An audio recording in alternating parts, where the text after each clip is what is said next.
be someone who's a neighbor of mine. Peace. What's going on, Mel? Mel, what's going on? Can you hear me, Can Mel? you can you hear me okay? Loud and crystal clear, more clearer than I would have seen that star on Bethlehem. Okay, great. So my name is Mel with Watching the World. I just wanted to answer your question about the birth of Jesus. Yes. Okay, so also I've been trying to reach you because I want to do a Brooklyn tour of the Black History Museum. So would like to talk to you about that. But anyway, I want to get into the birth of Jesus, and maybe this will help you. I'm not here to debate you. I'm on your side here. The Bible actually contradicts the birth of Jesus, and I'm going to give you an example. If you look into the Encyclopedia Britannica, or most sources, most Bible scholars say that Herod the Great died in 4 BCE. So, if he died in 4 BCE, then we would have to assume that this event of the massacre of the innocents happened before he died. Okay, 4 BCE. So he did this at some point before he died.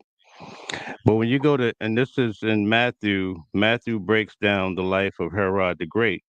But when you go to Luke chapter 2, it says that Governor Cyrenius, who, if you look into history, it says that he was installed in 6 AD. But in Luke chapter 2, it says that as they were traveling to participate in the census, it says that Mary was great with child. So, in harmony with what Brother Reggie is saying, we have Matthew dating Jesus being born prior to Herod the Great's death. He died in 4 BCE. And then we have Luke. He's saying that uh, Mary is pregnant after 6 AD. That's a 10-year conflict, and that's a big problem. So I'm just here to help you out with that, Reggie, and I'll park my car. No, I definitely ac- um, accept that as a problem. And so I want from the audience, people like yourself, to deal with this. And so there is a census, right, uh, that makes it problematic. There is the death of Herod in 4 BC. So if Herod died in 4 BC, then Christ should have been born in at least 6 BC, or Correct. when Herod, and where Herod was still installed. So Herod the king, he dies, but I think at a point before that, one of his sons was ruling really for him, right? So so that means, or Christ must have been born earlier, 7 BC, Right. 8 BC, right? So, but we have this problem with the elements that they put in the Star of Bethlehem, and we have the problem with the massacre of the innocents. Correct. So the massacre of innocents, maybe they might say that occurred in the same year of Herod's death, which is 4 BC, whenever that was. We don't know. And it might have shortly happened before, but certainly Herod the king would have known that none of this really mattered because he was on his way to die. He was an old man. So him knowing that this would have been problematic, this king would have been problematic, is also contradictory, Mel, is because he's a vassal. He's not really the king of he's called Herod the king of Jerusalem, but there is a Caesar, Augustus Caesar, right? And Right. so he is not in he uh, uh, then the Jesus Christ as a king when he grew up later, but certainly not as a baby, because a baby would not be a problem to an old man, because the baby would have to be at least 20 or so or 30 years old to be a threat to him, and he would be long gone, and he knows that, right? He would have been 100, Right. long gone. So it would have been a threat to, if anybody, would have been a threat to uh, the Roman Emperor Augusta Caesar, right? It would have been a threat to him. So the story doesn't make sense, and it doesn't make sense for what you said, the dating between the census, right, and the birth, right, and then there's this star that we're going to have to try to find the that we're going to have to find to see if that gives us, because NASA and other scientific groups can plot the paths of particular star alignments. So that would have had Right. to happen with, yes, I'm listening. Go ahead. No, I'm just agreeing with you. You're right on point. Okay, so now we have the famous Yara bin Nazir coming on, right? And let's see what he has to say. Oh, Peace, man. Peace Yara, and how peace. are How you you? doing? Yeah, I see you put my name in the title, man. What's good, Reggie? Yeah, I put your name in the title because since you're here, you're going to have to help us out with uh, the year that Christ was born. You're going to have to help us out, Yara. so, I'm glad I got you two brothers on here who agree, right? So, Agree. We agree with each other. We don't agree with you. Just tell us yeah, first, I absolutely, before you go yeah. into this thing. I just need some objective evidence. When was Christ born? Okay, let's talk Give about me the the objective. date. Let's talk about first of all. Let's talk about No, I objective need to know. No, I just need to know from statement. you when he was born. Well, okay, can I finish? Can I finish? Are you going to let me finish my statements before we go any further? Before you cut me off and try to win an argument that's not being made? Are you going to do that? I'm making the arguments. No, you're not making arguments. You're just making statements because these aren't arguments. These things that have already been answered by historians. So let's talk like Are supposed. historians or religious people? No, historians. Let's talk about. Let's talk scholarship. Let's talk scholarly. Do we in fact? And I don't know the good brother's name that's on the panel, Mel. but peace to him. Now, so let's See you, talk about brother. let's talk about this, right? So let's walk this backwards. No, I need the date. Reggie, can I can I just talk? want his Reggie, date. can I talk, brother? Are you You gonna might talk? be Let me talking talk. all day. I just want I the hear date. fear. I hear fear and No, I trembling. don't. There's no fear. Just give me the I date. hear fear and trembling. I am not doing any of that. And Yara, you're a guest on my show. I'm Okay, asking so you so for if a I'm a guest date. on your show, so then you should show some hospitality, since you let me on the panel. Extend some hospitality, show some decorum, and just let me finish my statement. I haven't even gotten 5 words out yet, and Because I just already simply you're wanted on the to. defense. Already you're No, on the defense. okay. We're going to give Yara 3 minutes. Thank you. I appreciate that. So, what we know for a fact is that if we're talking scholarship, the consensus of scholars, when it talks about a historical Jesus, says that he existed. That tells us that he was a man who was born, a man born naturally who walked the earth. Now, let's talk about some things that you brought up, Dr. Reggie. You brought up Quirinius. Can any one of you guys on the panel, because this is a discussion, tell me how many census Quirinius has been recorded in history is holding? How many census? How many censuses has Quirinius has what? Was recorded in history is overseen. How many census? We can look it up. You should tell us. You He got the had book. 2. I'll tell you, he had 2 census. So We know so I'll recorded in history. so okay, so the one in Luke is mentioned, right? And so a lot of individuals who try to refute the discrepancy that I brought up, they have this long drawn out debate trying to say that he held office previously, he had another census, and so forth and so on. So the number is 2. Is that a fact in history, sir? I'll let you expound on that. No, I'm we're just not You giving going to you let asked him me my a reference question. expound. point. You You know said why you we're heard not it. going to let expound? I want to know to You gave me start. 3 minutes. Are you going to let me have my 3 minutes or not? Don't ask him any more questions, Mel. Don't ask him. Are you All Don't gonna right. have? Are respond. you gonna let me have We my 3 want to minutes, Reggie? hear. He asked us a question. Don't answer none of Are his you gonna questions. let me have my 3 minutes, Reggie? Because Great. right now, Reggie, you sound real bad.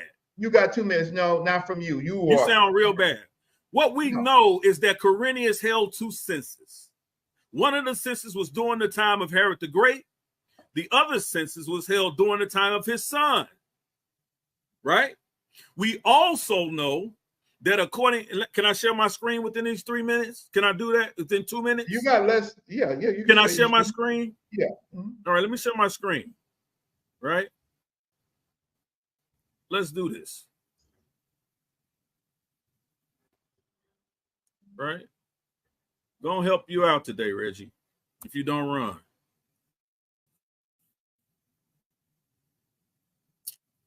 Can you see my screen, Reggie? Yeah. Let me make it. Let me make my little. Let me make it bigger. All right, let me go down here for a second. I suggest both of you brothers, before you come back up here with this topic, study the two censuses of Quirinius, and then you made a statement. Let me show you this source right here, Dr. Reggie, and you can study this for yourself. Brother Reggie's Macrobius, right? Macrobius, circa AD 400, one of the last pagan writers in Rome, which means he was not a Christian, he was not a Jew.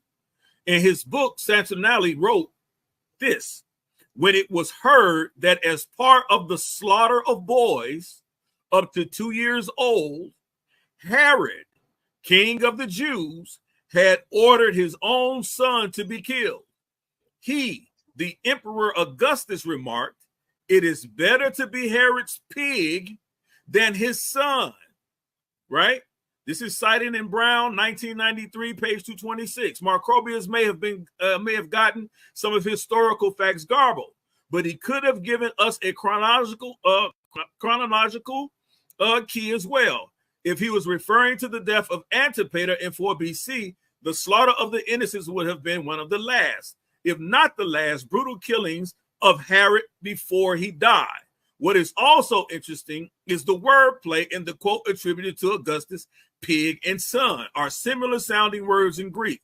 Herod did not kill a pig because he kept kosher, at least among the Jews, yet he had no qualms killing his own son. So now we do have a quote.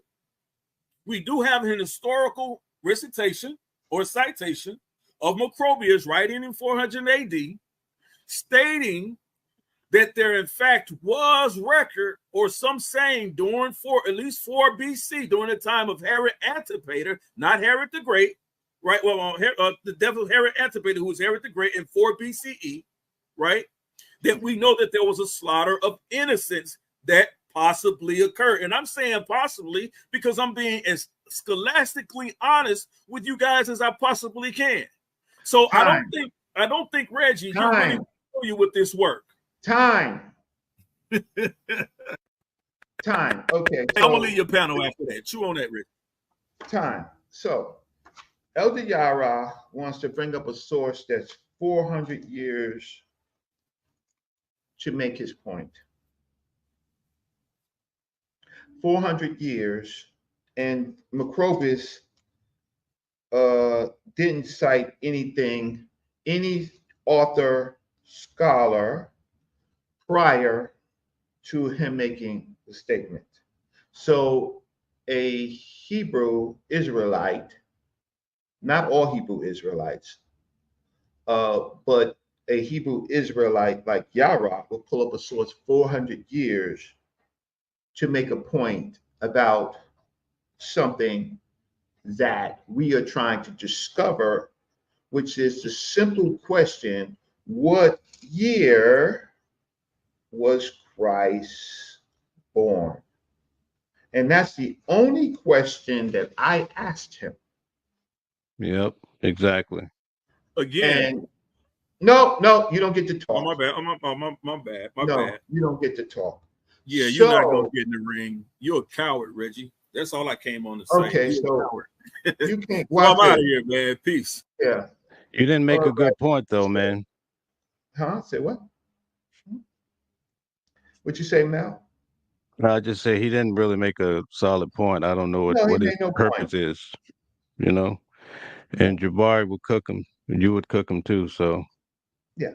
Me getting in the ring with someone who can't narrow down exactly the year that Christ was born, right?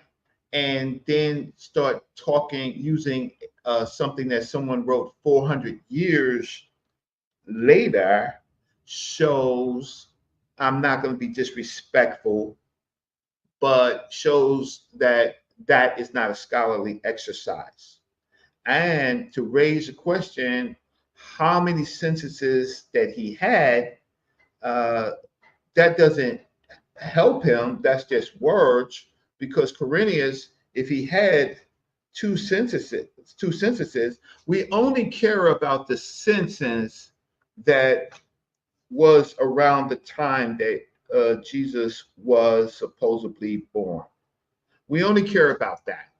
right, So was it was was it conducted? So when is it conducted? Is it conducted at 6 CE? Right, 6 CE. If it's conducted at 6 CE, as Mel you said, that is problematic because it wasn't conducted uh, at the time. Well, let's see. Okay, so Herod dies at 4 BC, right? So now right. the census of Quirinius is conducted. I wish they would all use. Uh, okay, so okay, 6 AD, 6 AD. And okay. in Luke chapter 2, it says Mary is great with child after Cyrenius or Quirinius is installed. Mhm. So that's like 10 over at least a 10-year gap, a contradiction of the Bible. And the guy that came on, Elder Yara, he made no point. I just want to put No, that on the record. no, He absolutely wasted time. yeah, he went to 400 years later. So he's not going to deal with the contradiction of what Luke said and then what Matthew is talking about, right? Exactly. He's Right. not going to Right. he's not going to do that. And he's not going to give me the date of Christ. What he's going to do is say, we all know in scholarly consensus and things like that, right? But he is not going to deal with Luke placing the birth of Jesus during the reign of Herod. It's not Herod the Great; it's actually Herod the King, who died between 5 BCE and 1 CE. So it creates a 10-year gap between Herod's death and the census of 6 CE, leading to big questions about Luke's account. Am I still on course, Mel? Yes. Yes. So, Yara still in the back chat. He said he was going to leave. So I'm not going to put you back on, because the fact of the matter is, when you do that to our people, when you try to throw off, mess with time and chronology, right? Now, let's get back to the massacre of the innocents. Let's just deal with that.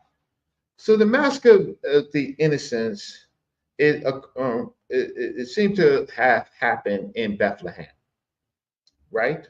Um, in Bethlehem. So somehow, how did Herod know it was the so-called Jesus was going to be born in Bethlehem, right? How did he know?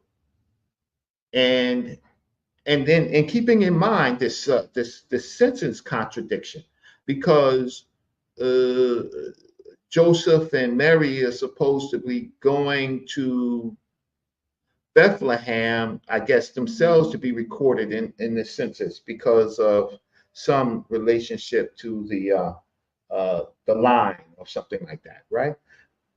Well, do we have we know a census occurred. Do we have any evidence or archaeological, except for maybe numbers of the census, right? And let's get back to Bethlehem and the massacre of innocents. So I want to know why Herod would single out Bethlehem.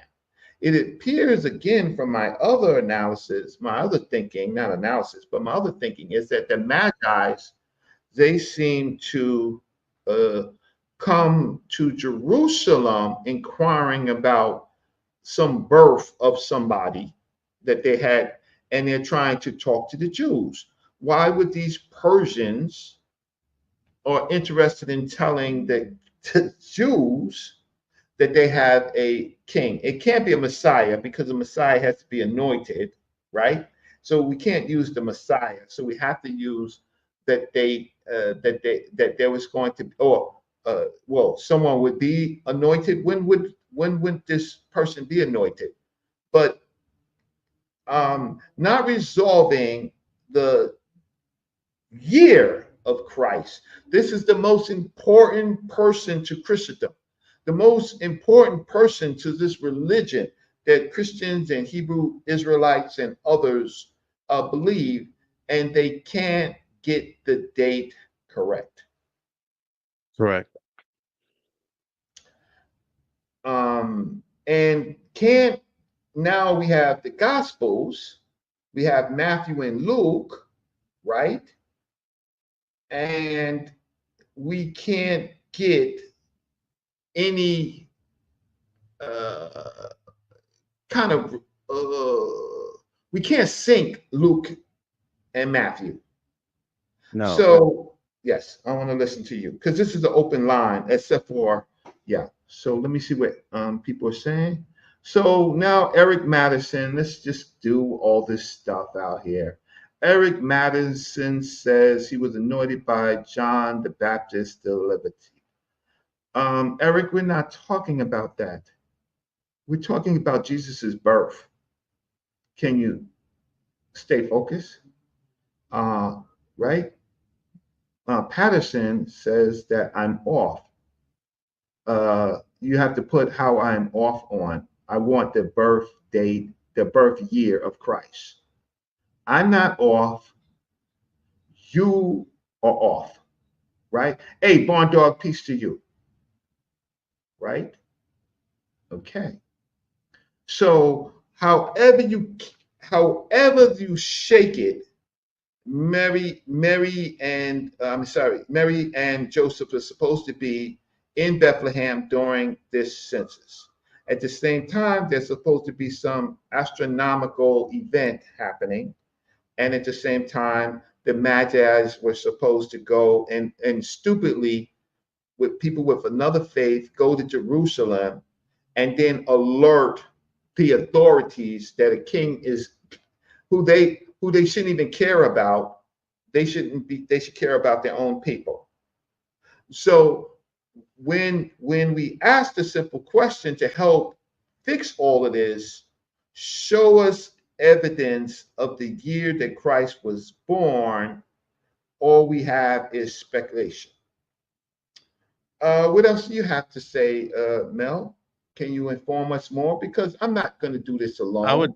I would Yeah. also say speculation and contradiction, because often what happens is when someone finds a flub in the Bible, just like Elder Yara, if you do your research on it, when they can't reconcile Luke chapter 2 with the census and how in the world is Mary pregnant when Matthew is saying that Jesus was born during Herod's lifetime, right? So when they can't figure that out, then they say, aha, Quirinius must have been a governor before. There had to have been a second census. So then they go back and they try to make it reconcile. But in this case, it doesn't. You notice Elder Yara, although he talked great, he didn't provide any sources to really establish the point that we're focused on. He threw out a bone far into the future from a different source that didn't even add up. So that's the problem with a lot of the contradictions that are in the Bible. People just cannot embrace the fact that this point is wrong, so they have to try to make it work another way. I like what Solomonic TV says. He says, "My question is, how can Mary be pregnant in 6 AD if that's 6 years after he was supposed to have been born? And that's 6 years at the least." So without reconciling that, right? Let me just respond to someone right now. So we need, as scholars, to reconcile that. So where is the scholarly write up that reconciles that? Where is that? Where is the scholar? So can someone say what scholar reconciles that, so we can at least have that source? Right. Where's that? Right? Because it's hard to reconcile, and it can only be by speculation, because we do have well, we don't. The problem is with Matthew and Luke. In the first place, is that did Matthew and Luke, right? First of all, Matthew and Luke did not know Christ at the time of his birth. Am I wrong about that? No. Right. You're right. So now we could search to see when, well, there's Paul, there's Matthew, there's Luke. We can find out when those accounts were written. And those accounts were written, uh, how can I say, certainly after the time of Christ's death.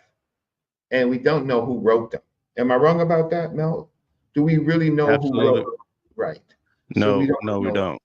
Okay. But the mere fact that we don't have, Reggie, Reggie, I yes. just want to add, even in your King James Bible, it says written according to. So you're absolutely right. I just wanted to make that point. Okay, yes, right. So there are scribes writing accounts of old men at this point, right? Because these people, these apostles, they were with Christ for roughly only about 3 years, right? Now, there is Correct. no Gospel of Mary, right? There is a Right. Gospel of Thomas, but the church did not accept it. And my good brother Morpheus has a great lecture on Thomas, right? And amazing. But there is, so if so so the Bible is problematic because they don't seem to be talking about where's the Gospel of Joseph, where's the Gospel of Mary, right? We have Thomas, but what about any of, where's the Gospel of James, right? In the sense of James talking about his brother's life, if he is the brother of Christ, it would be probably most important to talk about James, right? And for James to be talking about his mother, his father, and to be talking about Thomas. We don't have that, right? Right. And I'm just narrowing it down to the birth. So as Mel told us, we have a problem with the census, right? So let's go Yes. to the massacre of the innocents, right? So let's talk about the math. That what evidence is there that there is a massacre of the innocents outside of the Bible? Anybody know? There is Anybody? none.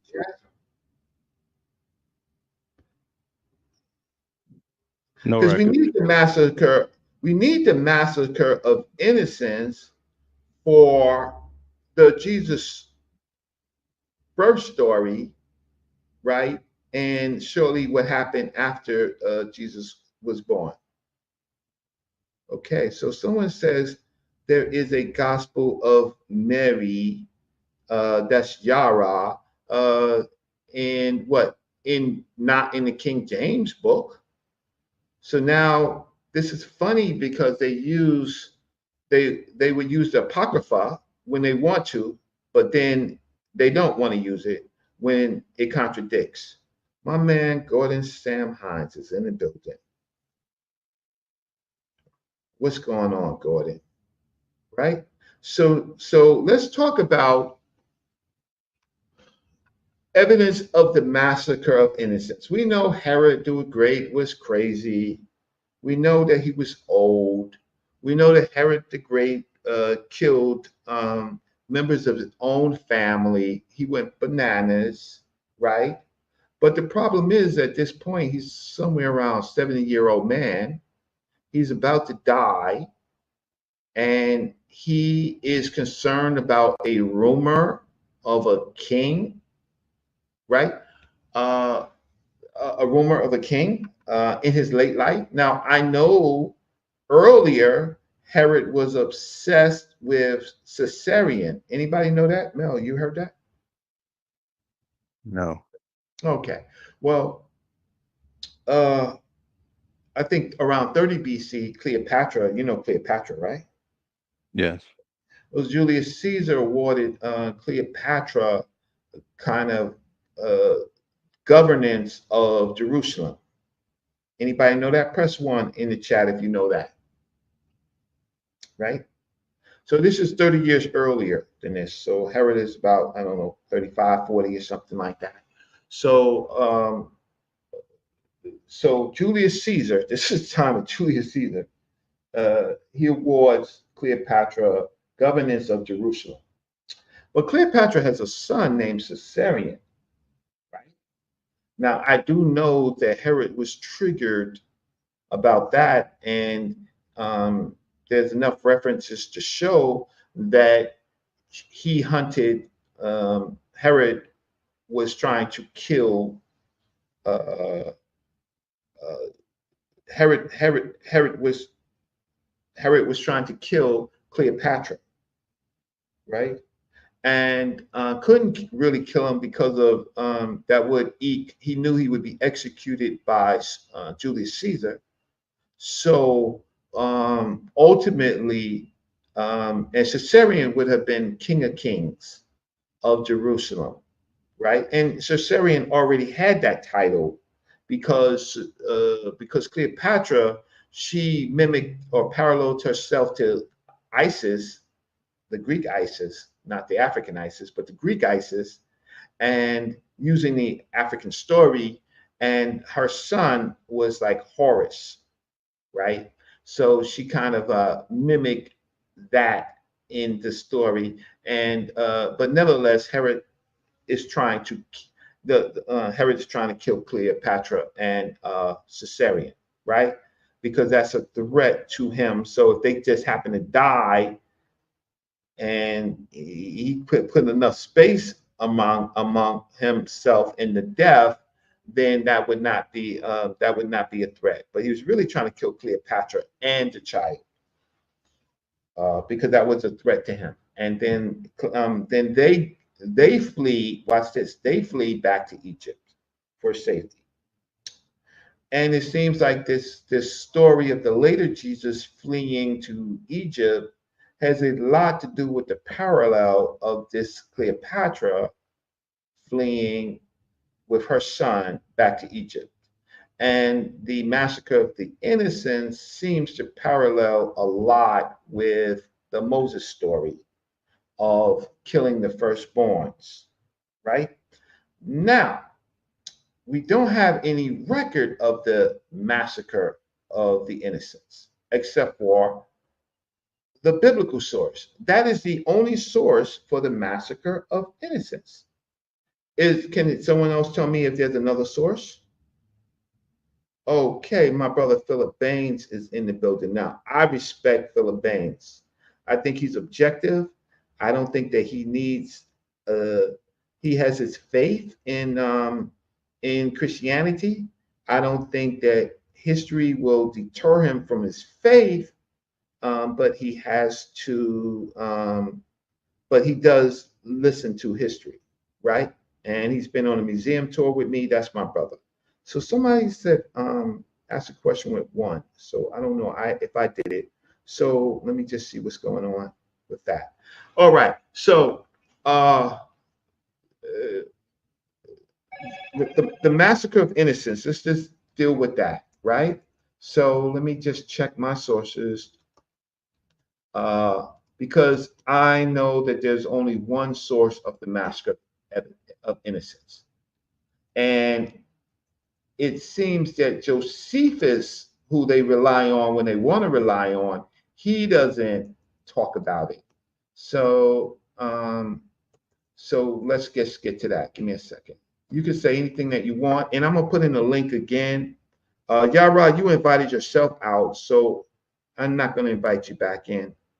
So I don't know why you are hanging out. You debating you would be just a waste of my time.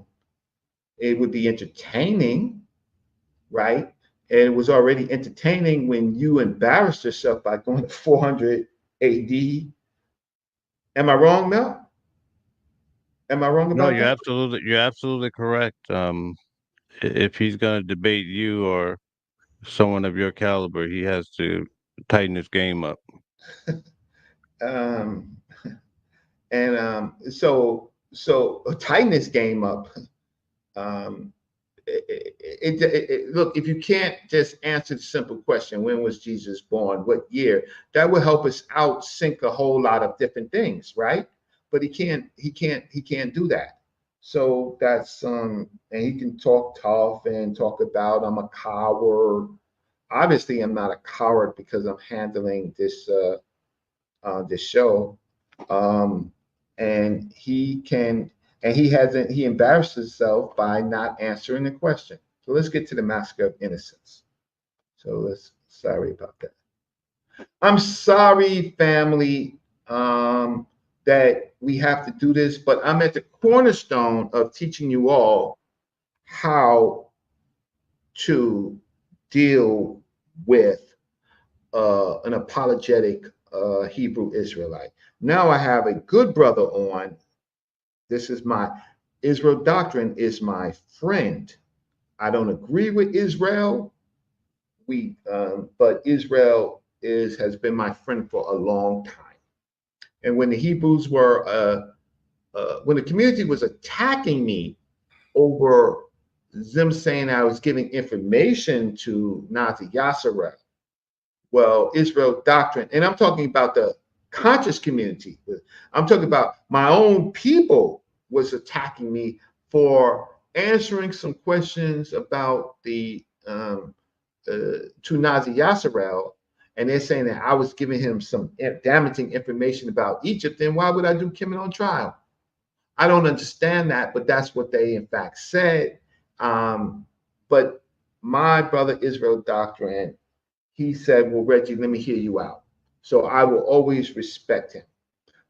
So we're talking about the massacre of the innocents, Israel doctrine. And what do you got to say about that? Well, I'm here to deal with the whole thing because I've never heard anyone say they could say when Jesus was born. So to me, it's like a mute question. It's something I wouldn't argue or fight. I say, you don't believe he was born, so therefore you saying you don't believe everything else that took. I don't know when you was born or you born, but it's evidence that you're born because you're sitting right there. See, that's all I need to know. It's the evidence that you've been here.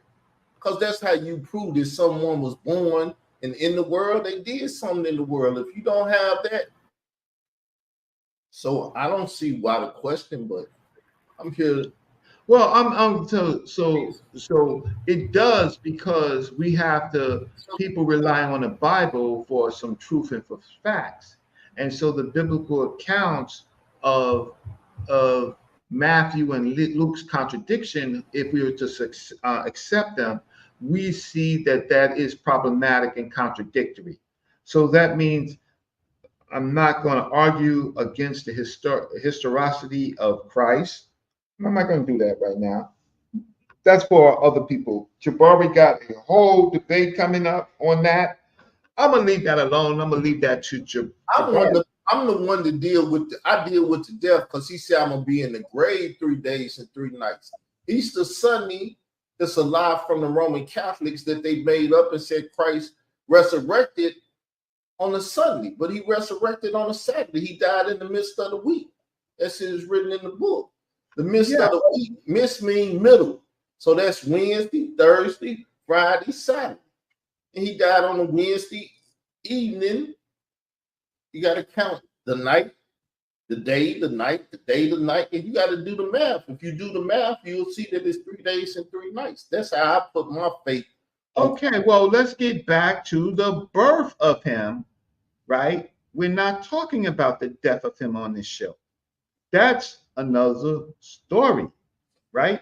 We're talking about the birth. We want to see if the biblical account lines up with the birth of Yeshua or Jesus.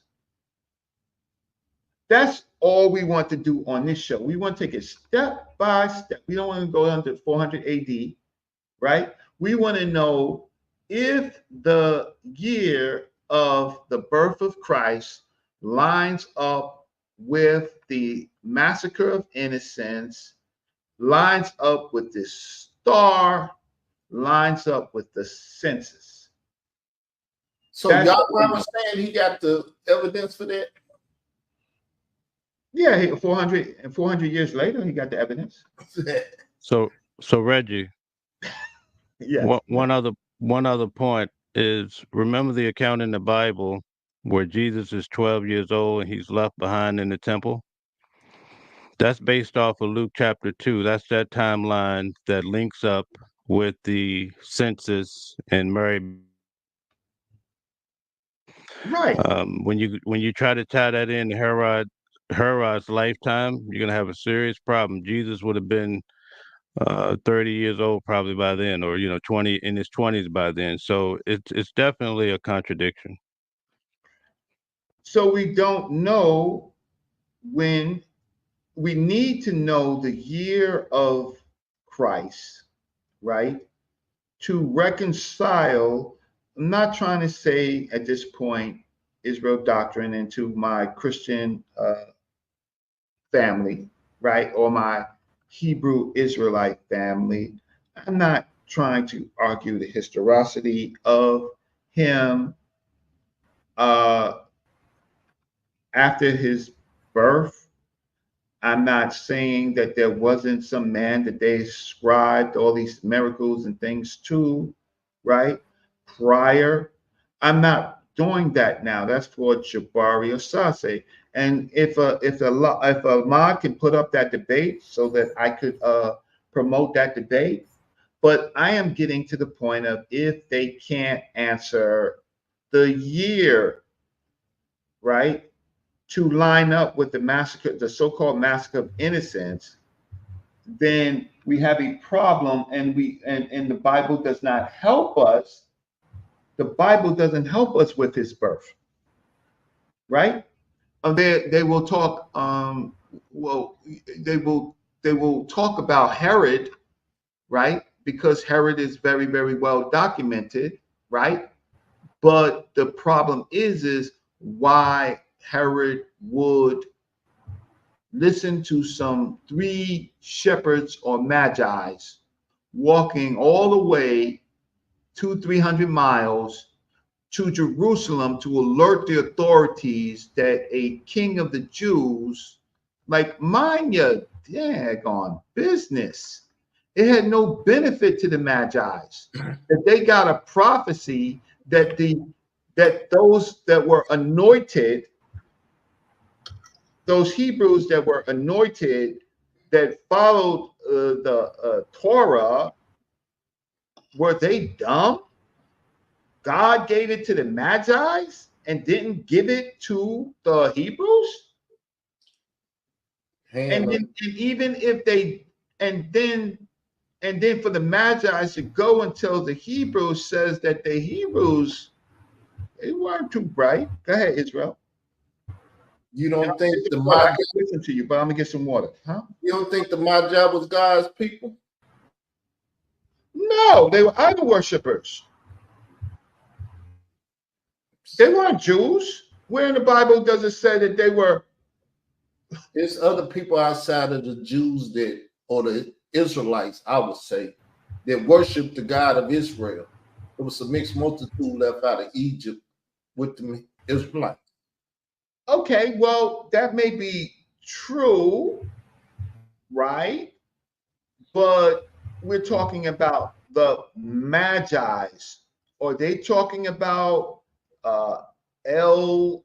Are they talking about El Shaddai? Are they talking about the I don't know Elohim? that Hebrew. I don't know that Hebrew stuff. Them Hebrews, they tell hella Okay, lies. you're speculating. That doesn't help us. No, I don't have Hebrew lies to tell. All I'm saying is, do you think? I'm not speculating. That's why I asked the question. Do you think that God's people, and you're trying to say only Jews or these people worship the God of Israel? Well, the people of Israel are chosen, right? I don't think that the God of Israel cares about the Zoroastrians, right? I don't. I think that I think that you are trying to mix something, some speculations, when these Persians were not of Israel. They were of Persia. They were Magi's. They believed in Zoroastrianism, Mithra, right? They weren't the chosen people. Are they Hamites, Shemites, Japhets? What are they? Right? What are they? I They, wouldn't shake my dice on it, but I hear huh? what you're saying. I wouldn't shake my dice on it. Yeah. Because if I crap out, then it's crap. But I don't want no crap, so I'm Right, not. because you more see Israel's doctrine is the new MVP. He knows when to fight and when not to fight, right? I seen Captain in the building again saying what? So all we are doing is we are trying to line up simply the birth of Christ. Not everything else. Come on, I'm not trying to beat up Christ, Yeshua today. I'm trying to just question your best references, which is the Bible. That's a knockout blow to them, though. They can't tell you when Christ was born. Even Herod had to go and kill people because he couldn't figure out the date of the time. Is he two? Is he one? Was he born? When would he, man, kill up this many people and maybe we'll catch them all and catch him in the slaughter? Okay, so Matthew 2:16 through 18. I think this is paraphrasing. Herod, upon learning from the Magi about the birth of the King of the Jews, ordered the massacre of all male children in Bethlehem, aged 2 and under. Right? Okay, so I know it's paraphrased. This act was purportedly intended to eliminate the threat of a new king that wouldn't even bother an old man. Matthew links the event to a prophecy in Jeremiah 31:15, drawing parallels to Rachel weeping for her children. I don't care about the parallels. I care about why would the Magi's not mind their business and go and try to talk to anybody in Jerusalem. Why would he do that? Now, the uh, uh, let me read this: historical context and challenges. Absence in secular histories. The massacre of innocents is not mentioned in any contemporary historical records, including the works of Josephus, who extensively documented Herod's reign and his many acts of brutality. So Josephus talks about Herod like a dog, right? But he doesn't talk about the massacre of innocents. And Josephus is after the death of Christ. Again, we don't have anything directly from Mary, anything from David, anything from James, but we have to rely on Matthew and Luke, who was only with Jesus for 3 years of his life. So we don't have anything from his family directly about the birth of their brother, but we No, have to listen to, yes, huh? no, you're right. I'm just agreeing with you. So then it seems that, okay, so what's going on with your uh with the father of Jesus? Why if he is trying to make his son the most important person in the world, his birthday year would have been uh very, very important. So With, now, yes. with Jesus being the oldest, how do others know when he was born? They would still talk about the massacre of innocents. They would still talk about the plight of their parents because uh, obviously, at some part of that journey, they would have been there. They would have talked about what they knew from their parents about Herod. They might have talked about the census. They might, but we don't have that, Israel. We don't have that. I'm just sitting here thinking Jesus is the oldest. Like me, I barely know my oldest brother's birthday because he the oldest. He left the house, and I wouldn't know it. I just know it's at the beginning of the year, but I don't keep up with birthdays anyway. So Right, but if you checked, if you had to check, you would figure out roughly some things what president he was born under, right? Um, how old he is from you. You may not get his birth date, but you can really center around his birth year. But the problem is that we got this damn star up there that's that is alerting the magi's, and that these three magi's are going uh, to to talk to Herod to alert him about a king of Jews. For what reason? We have a problem, consensus problem that Mel talked about of the time period, this 10-year gap between the writers of the Bible. How could the writers of the Bible get this so wrong? So I'm not talking about one poster said his death is more important than his birth. Um, no, his birth is as important as his death, the whole period. His whole story should be, um, we should be able to put it on a timeline. And then there is, so then there's problems with that too, with his death. So we're not dealing with his death. Jabari's going to deal with his death. But I'm saying, what I will say is that his apostles, they supposedly walked with him for 3 years. It would have they were supposed to soak up as much information as they possibly can, right? now, And the apostles themselves, well, I didn't do this, but I could look it up. Is that why aren't they talking about uh, if this whole massacre of the innocents, right? You just have just really one apostle talking about this. So that means the other apostles, it meant nothing to them. They didn't hear about it. They didn't talk about it. They didn't need but to talk. it goes to what y'all like to say. The Bible is not written as a historical book to give you historical dates. Thank you, Israel. So if it's not written like that and you ask that of it, then it becomes problematic. No, go ahead. That's why the guy said, like I said, I look at when he say, well, this gonna show you that I'm the man. I'm gonna be in the grave 3 days and 3 nights. Now, if that math ain't adding up, then it's a problem. But if he was worried about his birth, he would have told you I was born on such and such date at such and such time in such and such place, and then it wouldn't be problematic. So when you ask Right. the question, knowing that it's so problematical to people that's reading a book that's not written in that way, then you had a problem. Right. I grew up as a Jehovah's Witness, and I was at their headquarters for 10 years. So my channel, Watching the World, is basically about Jehovah's Witnesses, all things Jehovah's Witnesses. They put out a video this month saying that Jesus was born in 2 BCE. So it's amazing how, and they use prophecies from Isaiah to come to the 70 week, whatever.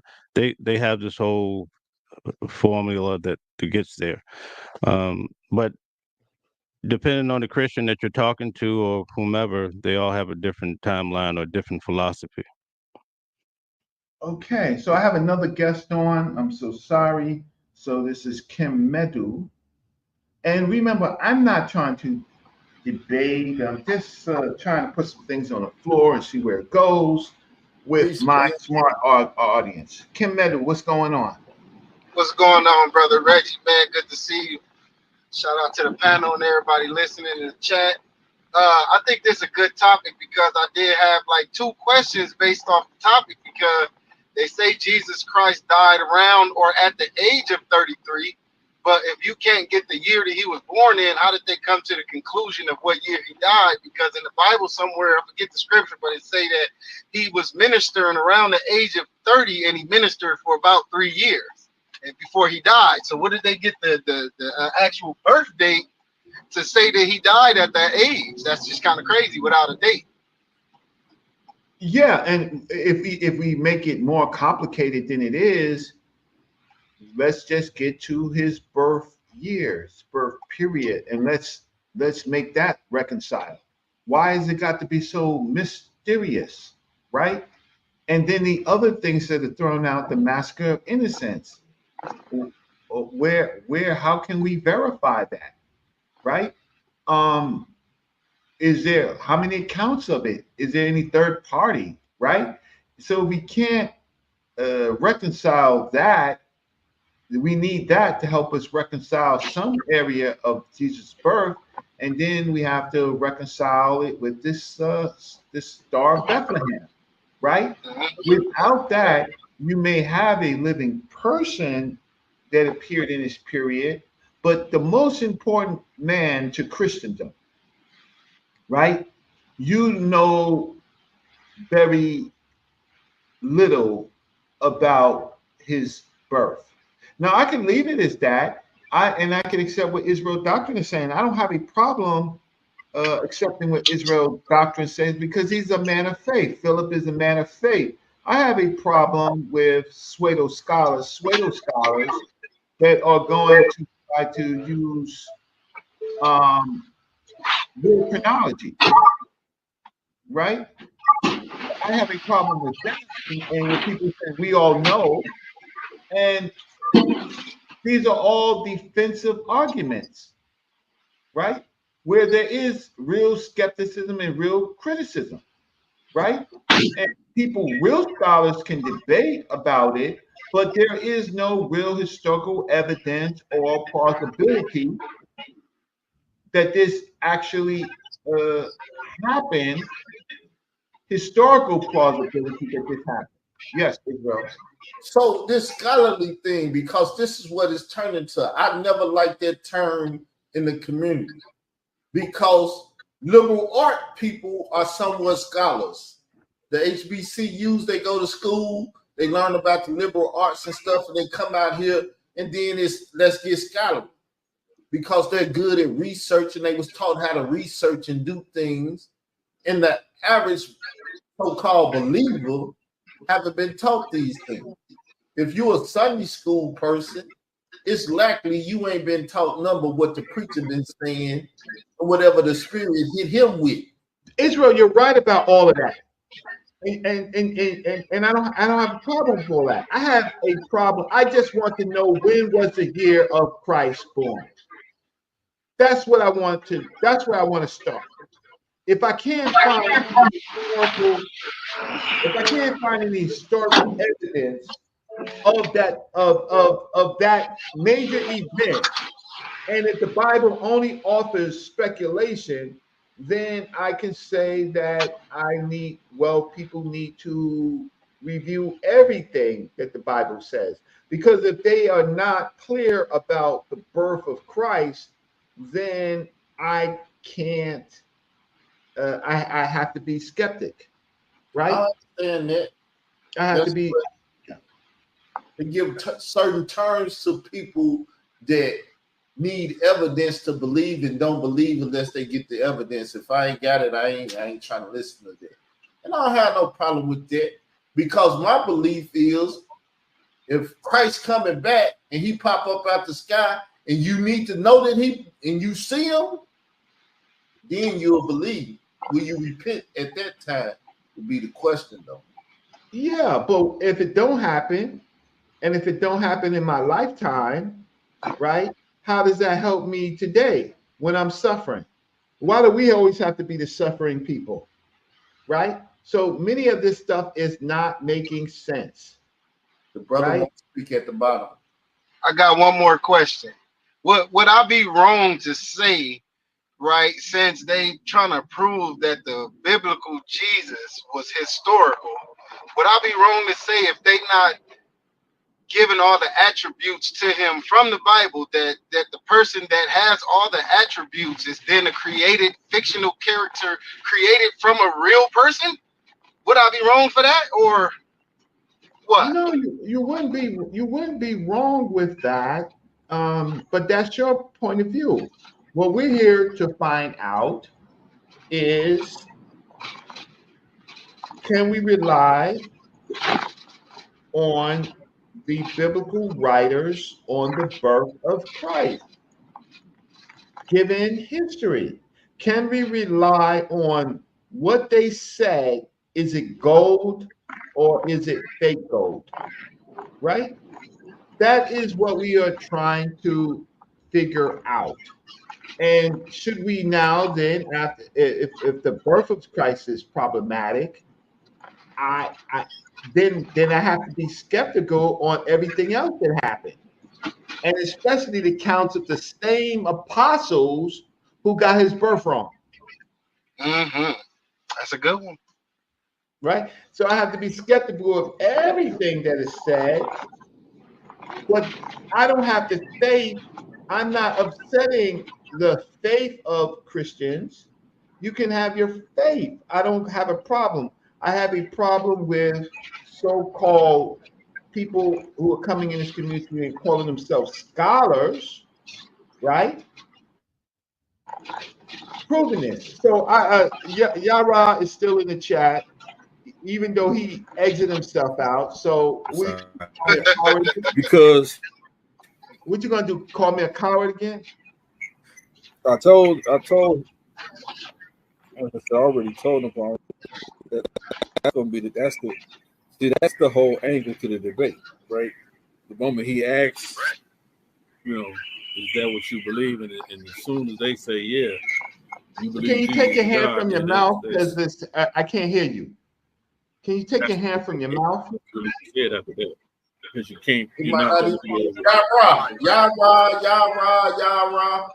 You know you live, right? Oh, he's talking to somebody, so I'm gonna bring him out. I brought him back in, but he got his hand over his mouth. Okay, so, okay. So what I'm trying to say is that if we look at what the Bible says, what Matthew and Luke say, we have a problem with the birth of Christ. It's 10 years away. So then we have to question where Herod, if was he born during the time of Herod or was he born after the time of Herod, right? And that is a problematic. That's problematic. If we was and y'all wanted that debate, y'all can have it. No, there's no debate. I mean, Mel, what would you debate him on? I mean, he can't get that right. He can't give us a date. He can't resolve the contradictions. Yeah, All he I'm can say is that how many just consensuses there saying, were. sitting on Sonetta and you wanted to make that I would argument debate, I would give it to you I could tell you another time. I could tell you how he could beat the debate, brother Reggie. Mhm. If Jesus was a carpenter, so if he shows up with Jesus' hammer, I'll let him win. Yeah, I mean, I would like to see a wheel or a table. Forget the Something. shrouds, huh? Yeah. I would like to see that, but we are going. See, the problem is there's not enough for this. Let's just check. I want to check something. I want to check the Star of Bethlehem because I want to see if there was a star. So let me go and find a source on the Star of Bethlehem. What uh, what does NASA say about the Star of Bethlehem? Oh man, I'm clicking Bethlehem. Because we need that star, y'all. Because the star is the thing with the magi's, right? Y'all agree with me? Correct. So we need the star. So let's see. Okay. Okay. Reggie, while you're doing that, could I say something to Brother KM? Yeah, sure. Okay, so Brother KM, you had mentioned that maybe Jesus was inspired from a regular guy, and that's a great argument. And I'm not arguing against you. I'm just making a point. The issue it's going to Wait, real develop quick is before you go. No, real quick before you go. I didn't. I'm not claiming that. I'm asking that if they not giving him all the attributes from the Bible where he did all these right. miraculous things, if they not saying that's the same person with the Jesus that did all those miraculous things, be more of a fictional character that was created from a person that was actually historical. Correct. That was the point I was about to make. So that's it. All right. If he wasn't walking on water, raising the dead, there could have been many Jesus and Jesus in town. But unless he's being Lord into the house and raising the little boy and all these miraculous things, then we have a very weak point. That's how I Okay, see so it. I am You know. okay. When was So Go ahead. when was the go temple ahead, go rebuilt? ahead. When was the temple No, I was rebuilt? saying you go ahead, Reg. I wanted to hear what NASA had to say about it. I'm asking a simple question right Yeah, now. I'm trying to find the full paper. Temple rebuilt, because the temple being rebuilt has a lot to do with the time period that you're looking for too. You tell us. You tell us. I mean, I don't I'm know. I trying need to. to do the scholarly work. That's why I asked the scholars. Y'all would claim to be scholars. When was the temple rebuilt? You tell us. So you didn't I mean, understand. I said I don't do the scholarly work. I didn't go look up the date and time when the temple was built. But y'all, the scholars, y'all do the scholarly work. I figure y'all already did it. I don't know how you figure I do it because I don't do it. That's not my thing. yeah, I'm not a proponent. I'm not. How can I say? I don't believe in Solomon, and I don't believe in David. I don't believe in any of that. So I could only look to see scholarly sources. So you say that the temple being rebuilt has something to do with the date of the birth of Jesus? Yeah, he got to come during the time of the rebuild because the temple was destroyed. Correct? Can we agree on that? If I did that much scholarly work, I say the temple was destroyed, and then it was rebuilt at a time. Yeah, but you're talking about the time period of Cyrus, right? You're talking, Cyrus becomes a Messiah, right? Um, so during this period, but that's a whole nother period. That's not this particular period. All right, so let me see what this is. Uh, okay, I'll put this source up because I had the abstract from NASA, but I can't get the full paper. So let me just first pull up the abstract from the Star of Bethlehem and see if I can get the abstract, and then Okay, so this is what NASA says, and I got to get this. I'm sorry, I wasn't prepared to to get the whole paper. Right, it's behind a paywall. So let's do this. So this is from where is it from? History of Archaeoastronomy, History of Astronomy, Encyclopedia of Astronomy and Astrophysics, edited by Paul Moden, Institute of Physics Publishing. This is in this is in Harvard EDU, and it says the biblical star of Bethlehem, which heralded the birth of Jesus Christ, is only mentioned in the Gospel of Saint Matthew. The astrologically significant 7 BC triple conjunction of Jupiter, Saturn in a constellation of Pisces is the most likely candidate, although a comet nova in 5 BC and a comet in 4 BC cannot be ruled out. There's also the possibility that the star was simply fictitious, right? So they give us some other periods. They give us 7 BC, right, is a likely candidate, right? 5 BC, a comet in 5 BC and 4 BC. So we have two comets and we have the lining up of several Jupiter and Saturn. So then we have this source, the star of Bethlehem, in 5 BC and the date of Christ's birth. So the star of Bethlehem has been considered to be the mythical, miraculous object beyond the bounds of scientific explanation or real astronomical phenomena.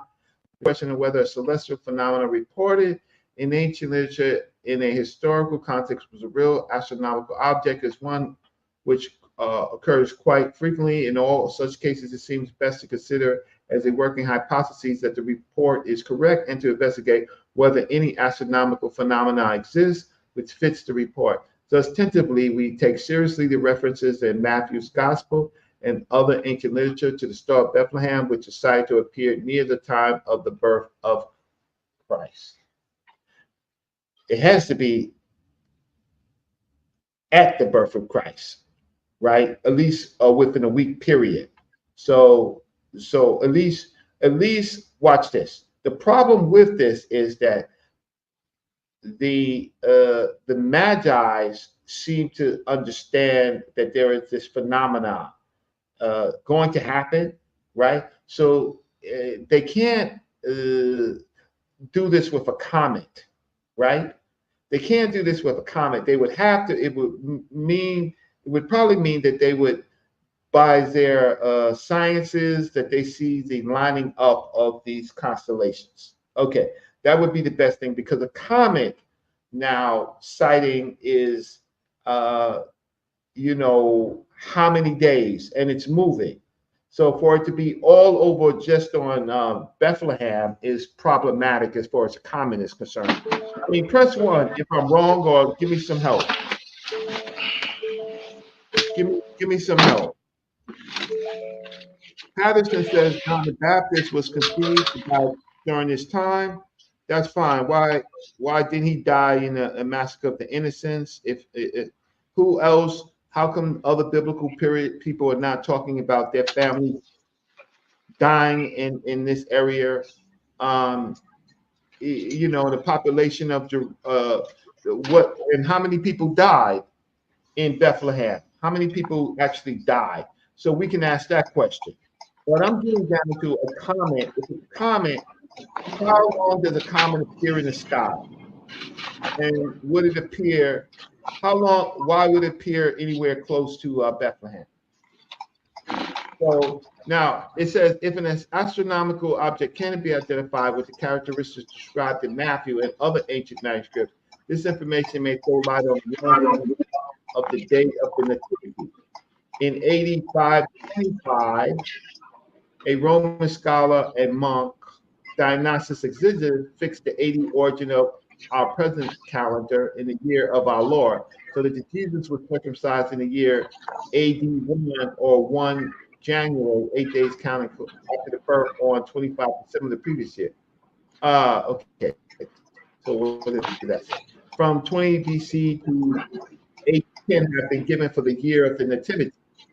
So anywhere between 20 BC to AD 10 has been given for the year of the Nativity.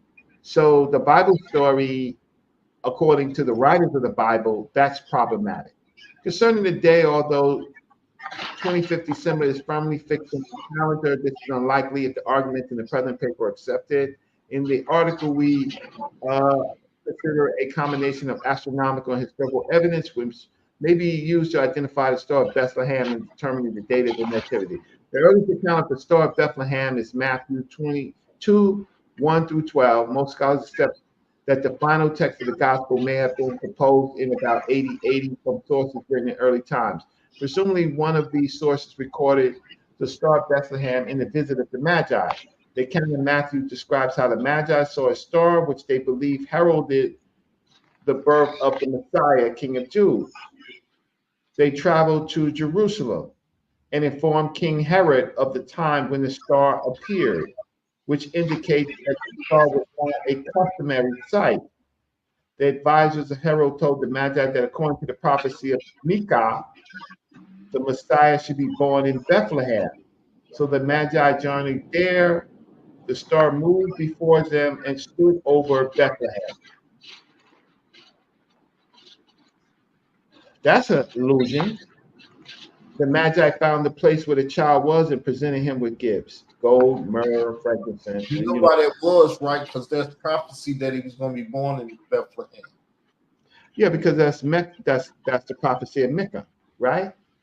So right. then That's why I asked the question: do you think the Magi worship the Most High?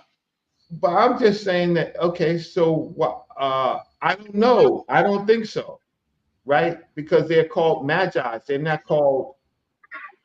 You would give them a better name. You would say that they were followers of Yahweh directly in the text. There are key questions, but that's a good one.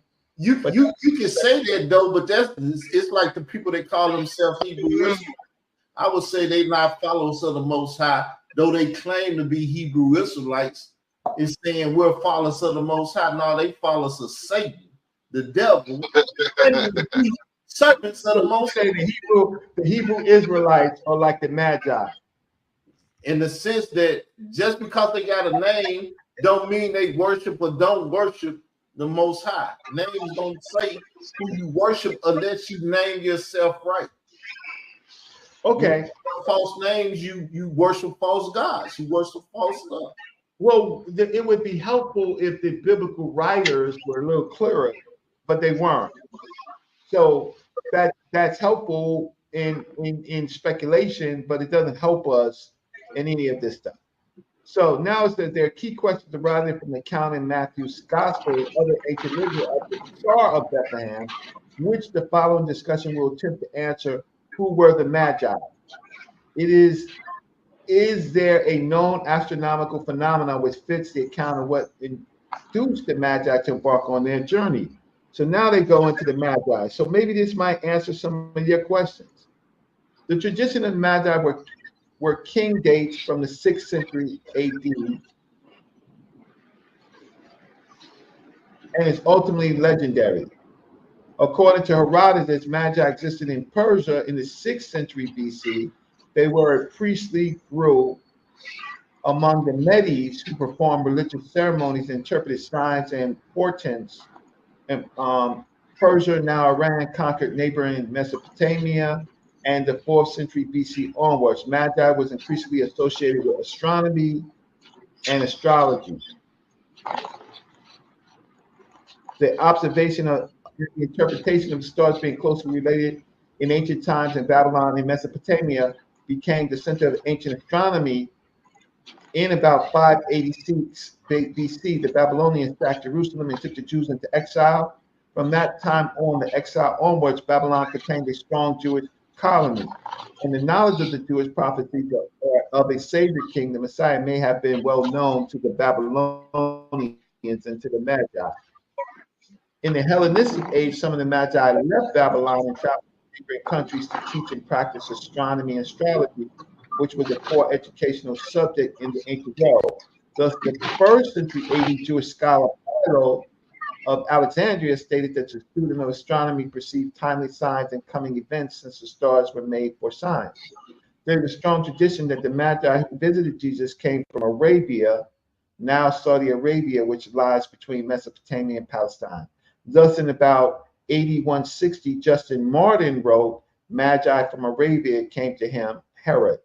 And in about 96, Clement of Rome associated frankincense and myrrh, two of the gifts of the Magi, with the East, and that is the districts of Arabia. We conclude that the Magi who saw the star of Bethlehem were astronomers, astrologers, who may have been familiar with the Jewish prophecies of a Savior King, and who probably came from Arabia or Mesopotamia to the east of Palestine. Matthew 2:1 simply states Magi from the east arrived in Jerusalem. I don't. They're familiar with the Jewish prophecy. They see the star system. Well, why would the hell they go to why would the hell would they go to Herod? They're smart about everything else, but not smart enough to go and talk to a murderous king like Herod the king. That is stupid. Well, always seek from a king if he'll kill or not. Correct. Say what? People always seek the favor of a king, whether he'll kill or not. What? But what favor are they seeking? Well, what favor did the Bible say that they're seeking from Herod? They actually ran and never returned, right? Why would they even talk to what favor are they seeking from this murderous king? You are not incorrect. That's why I mess with you, Israel doctrine. You're not incorrect in your in the possibilities, but it has to be more there for plausibility. It has to be more facts there for plausibility, right? Now it says it was a star which newly appeared. Matthew 2:7 states with the whole thing is I would never look at nothing like this. I would never even search into it. Yeah, I know. I would give it. I would just give it. Hey, you can have it. I wouldn't even want to touch it with 10-foot pole. Right, because this doesn't disturb your faith. It doesn't disturb Philip Baines's faith, right? But when people come and try to justify and say, we all know, no, the people want to know. They want the facts. Because y'all speaking to Hebrew Israelites, and that's what Hebrew Israelites do. They ain't got to know nothing. They make it up. They'll say the Spirit came and told me, just like a Sunday preacher. I don't trust conversations with Hebrew Israelites. Oh, what's Yara? Maybe it's he. And one of the reasons I don't have an issue with going in on Donald Trump is because hey, you on camera, Yara? No, it's all right. He's talking about Donald. He's doing a live or something while he's listening to this. So I bring him in just so everybody knows. I did bring him on every now and then, but he is a Hebrew Israelite. He's more concerned about undressing Kamala Harris. He used that term. Huh? Say what? He used that term, Hebrew Israelite. I don't know. I don't. Yara is interesting. He seems to. I think he does use the word Hebrew a lot, which would be problematic, right? Because that's a Greek word. But he does. He's smart enough. Yara's not. Yara's pretty bright. It's just that his arguments are just wrong. Right? I'm not going to say Yara is not bright. I'm just going to say his arguments are unrelated. It's no Hebrew Israelite that's bright, Brother Reggie. You said what? It's no Hebrew Israelite that's bright. I say that they bright as the star of east of Bethlehem. How about that? I'm always dissing because I don't like none of them. Now, so we know that the star now newly appeared. Matthew 2:7 states that Herod summoned the Magi secretly and ascertained from them the exact time when the star had appeared. So there you go. So now the Magi don't come for Christ. They're agents, right? That Herod summoned the Magi secretly and ascertained from them the exact time when the star came. It travels slowly through the sky against the star background. The Magi saw his star in the east. Then they came to Jerusalem, where Herod sent them to Bethlehem.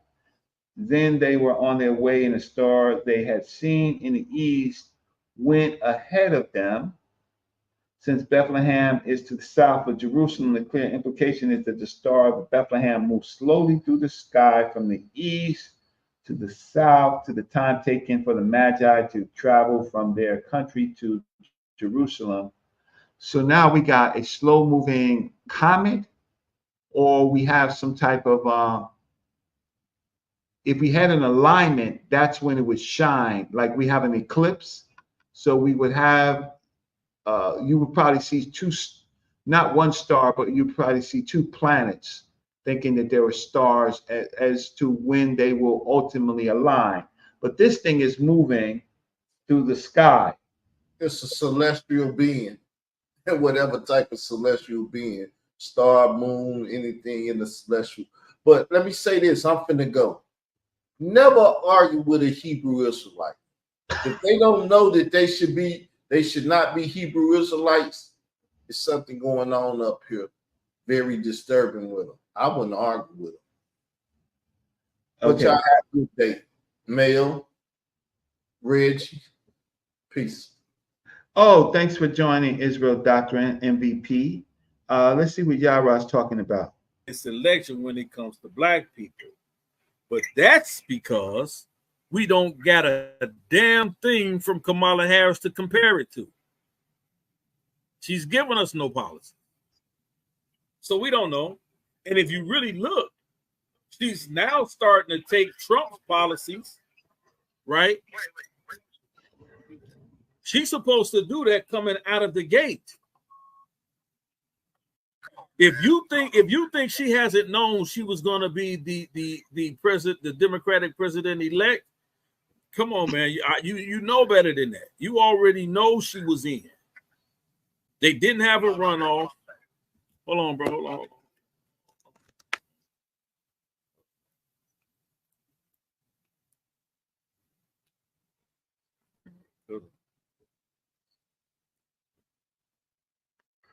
I just want to eavesdrop into Yara's life.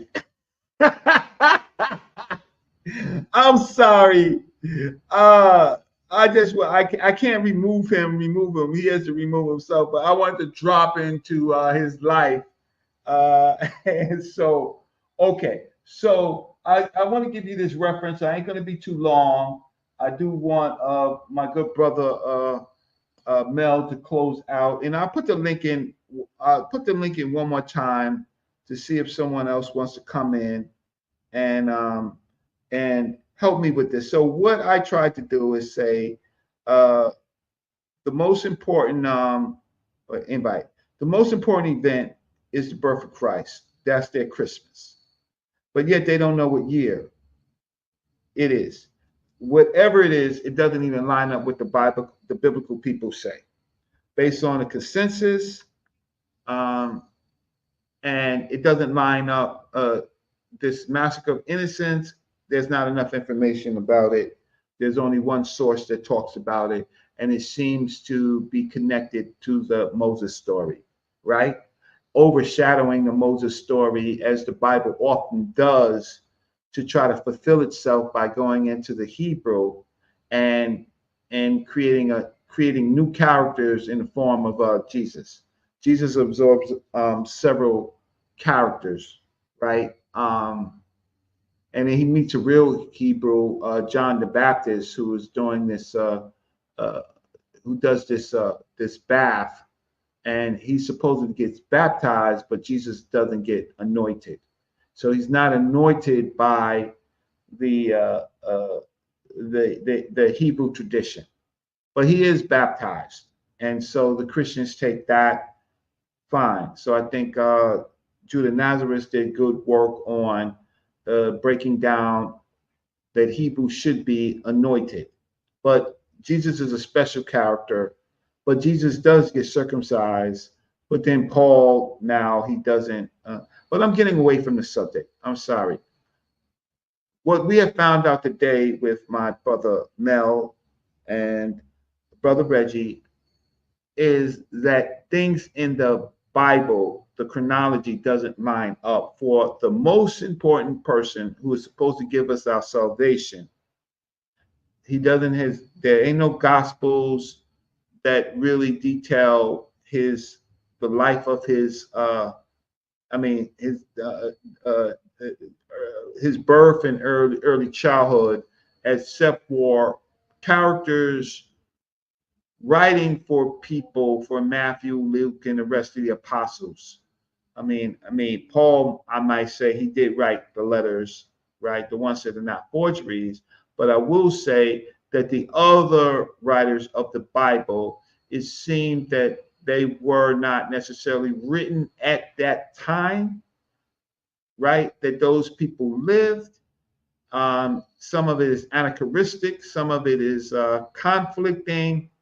Um, and so if you have problems with the birth of the man, by the time we get to his death, we already see that there is a defective issue going on with the birth of the most important man who is supposed to give us our salvation. Press 1 if you feel my pain. Press 1.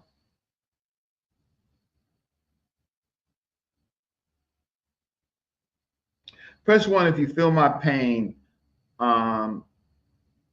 That for me to even, to have to deal with the subject and to have someone who wants to debate, who goes to 400 AD. Can you feel my pain? Press 1. Thank you. So who feels my pain? Sungrown. Sakina Ra. Eric Madison. Ron Green. George. Who else? Solomon. Anna. Thank you, Anna. Right. Mantaya X. Thank you so much. Jamar. Right. Patterson. What has Patterson got to say? Reggie, almost 90% of the world know who Jesus Christ. You got to scratch your head on that. That's significant. Well, yeah, it's significant because of Rome.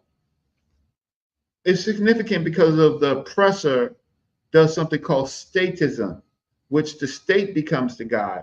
So in Rome, Rome became the god. The emperors became the god, and so empires knew to manipulate the people through their god, right? So that's not hard. Let me see. Hard to debate facts with faith. It is. Thank you, George. Stir world, my brother. Now I got Elder Suntan in.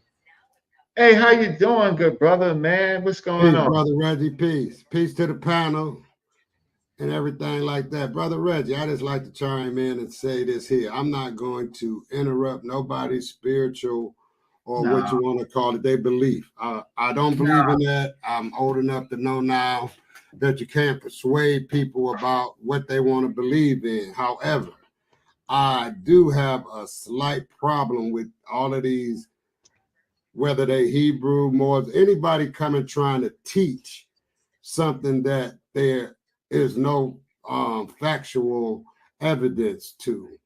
So it's okay if you want Jesus or if you want Allah, anybody, it's okay in your paradigm.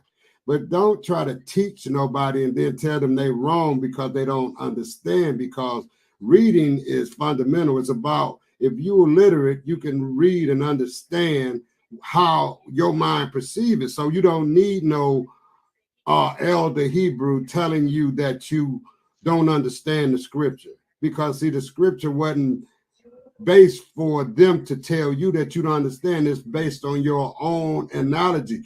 Reggie, if you was going down the street and the sign said turn left, you're going to turn left. Now, if you got a spiritual teacher in the room, in the car with you, and the sign said turn left, and you didn't turn left, then how could he tell you, because something else came up and you had to turn right? So how he's going to tell you that you're wrong for turning right when you know in your mind you had something else to do? See, it's all in your mind. I think spirituality deals in individuals And if you want to believe in Christ, if you want to be a Hebrew, if you want to be a Moor, be whatever you want to be, but keep your spirituality to yourself. When you go teaching and trying to judge while you're teaching, that's when the problem comes in. I think that you're right, but when you triage the people who are trying to teach this stuff, they get defensive, they get Right, all rough right, and tough, and right. and That's the problem. loud voices, and they're not making their points. I asked the brother simply, when was Christ born? I got to hear a whole diatribe. I gave him a couple of minutes, and myself and Mel and other people, we just got irritated. You'd go 400 years. You can't even give us, just say 5 BC, say 6 BC, right? Right. You can't do that. And then when we ask them questions like, so okay, when was the Exodus, right? Right. Donkey Den, I don't see your face. I don't see nothing. Okay, I see your face, Donkey Den. So 1 second. I haven't been. I haven't. You're gonna be cool, Donkey Den, because I haven't been on the platform. I haven't seen you on the platform a lot, right? So, the word donkey, given the circumstances, have been problematic. Donkey Den. But anyway, let Elder Suntan finish. I'm sorry. Go ahead. Okay, Reggie, this is what I want to say to you, because I'm not sure who the new brother is with the New York hat on, but I want to say to you, Mel's been on a couple of times on the low. Okay, right? Okay, that's he's Brother smooth. Mel. Brother Mel. Yeah. Okay, listen, Reggie, in your recollection, if I say this date right here and you tell me where do any of all this new knowledge come from that people that they try to convince you that you don't know the scriptures and you don't know what you're talking about. If I mention 7,000 BC, what do you immediately think of? Me myself, I think of the Green Sahara. I think of Could you expound on that? What was going on in 7,000 BC? Climate change. See, climate change. Well, the thing is, I believe in chronology, man. So I learned, Reggie, to not go against nobody's beliefs because that's their own thing. You know what I'm saying? So exactly. We don't do that. At our ripe old age, I'm not going at Israel doctrine. I'm not going at nobody with their belief, right? Because we still got people who believe in what they believe in. So my thing is this I would recommend, and I wouldn't tell nobody what to do, but I would recommend you that a person deal more with chronology and more with facts. Anthropological facts, things that have been discovered and been tested and proven.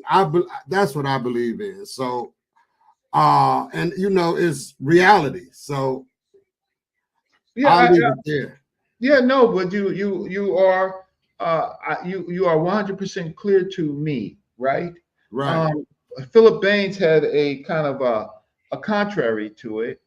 Sounds good, but how does one keep their spirituality to oneself when their spirituality is constantly being called into question, made mockery of, etc.? Well, Philip, some people should keep their mouths shut, even if it includes their spirituality. So if everybody has a different spirituality, then that is a problem. Now, there are some people who actually read, study, understand, do good works, don't call people cowards when they're simply asking questions. But the problem is if the Holy Ghost is in all of us, then the problem is in why aren't we unified, right? So some people should keep their spirituality and their mouths shut, right? So on these platforms, we got a whole bunch of noise, right? And we have noise from believers. It's believers that are fighting among themselves. We actually help unify groups of believers, sometimes against us, sometimes others. We have a population of Hebrew Torah readers who don't agree with none of this stuff, but yet they believe in the Torah and the Tanakh. Then we have a whole bunch of New Testament people with spirituality. Some are Hebrew Israelites. Some are people like Israel Doctrine. Some are all these denominations from Christianity. The Holy Ghost is scatterbrained. Now, I'm not talking about you, Philip Baines. You is a good brother. Me and you, we cool. I'm just talking about you come on and you or simply ask some questions. You elucidate. You give us some information.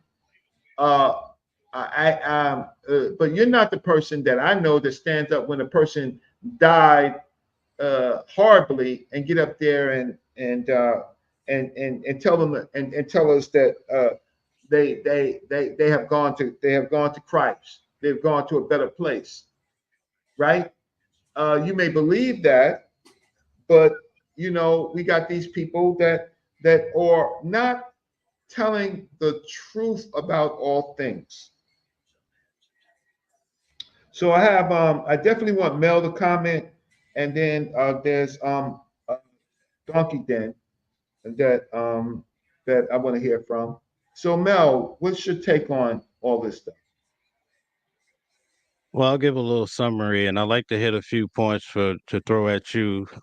Maybe we could go at another time, but I'll just give a brief summary. So I started off showing that there was a contradiction for the people that just came in. Herod the Great, the scholarly consensus is that he died in 4 BCE. And when you go to Matthew, it paints the picture that Jesus was born prior to Herod's death. There's no way around that, right? But then in Luke chapter 2, Luke gives us a completely different scenario. Luke says that Mary was pregnant, she was great with child as they went to participate in the census, and Governor Cyrenius, whichever way you want to say it, that he was the one who ordered that arrangement. So the question is, how could Jesus, how can Mary be pregnant with Jesus in 6 AD? Because we know that that's when the governor was installed. And also, Jesus is born prior to Herod the Great dying in 4 BCE. We're off by at least 10 years, just to say the least, to paint the picture. So if you're building a house of cards, Jesus' birth, wouldn't you say that's the first card, right? So if you pull that card, the whole house comes tumbling down. But not only that, I'll give you the interior of the house real quick, and I'll give you the end. Jesus, on several occasions, right? And as I said, I used to be a Jehovah's Witness. I was at the headquarters for 10 years, and they teach that Jesus is coming back today. And this is 2,000 years later. A lot of religions teach that Jesus is coming, right? One of the brothers mentioned it earlier in this live. But Jesus made several statements. He says, this generation will not pass away before the Son of Man comes. In another setting, he says, there are some of you sitting here or standing here that will not taste death. And then he told others that were going through tough times in their circuit of preaching, he says, you will not finish your circuit before the Son of Man comes back. So, in other words, if you're standing there in front of Jesus, listening to his voice, the voice of the Christ, and he's saying, listen, I know you're suffering, but I'm coming back to take care of you. He's not talking about 2,000 years from now. He's talking about within their lifetime. And when you really look at the point of the matter, Jesus never came back. He made promises to these men. And some people try, as Brother Yara, oh, well, I'll take him out of it. Some people, especially Christians, say, well, he was talking figuratively and this and that. There's so many different explanations. But the point of the matter is, Jesus said he was coming back in the first century. He didn't come. The other thing is, we started with his birth.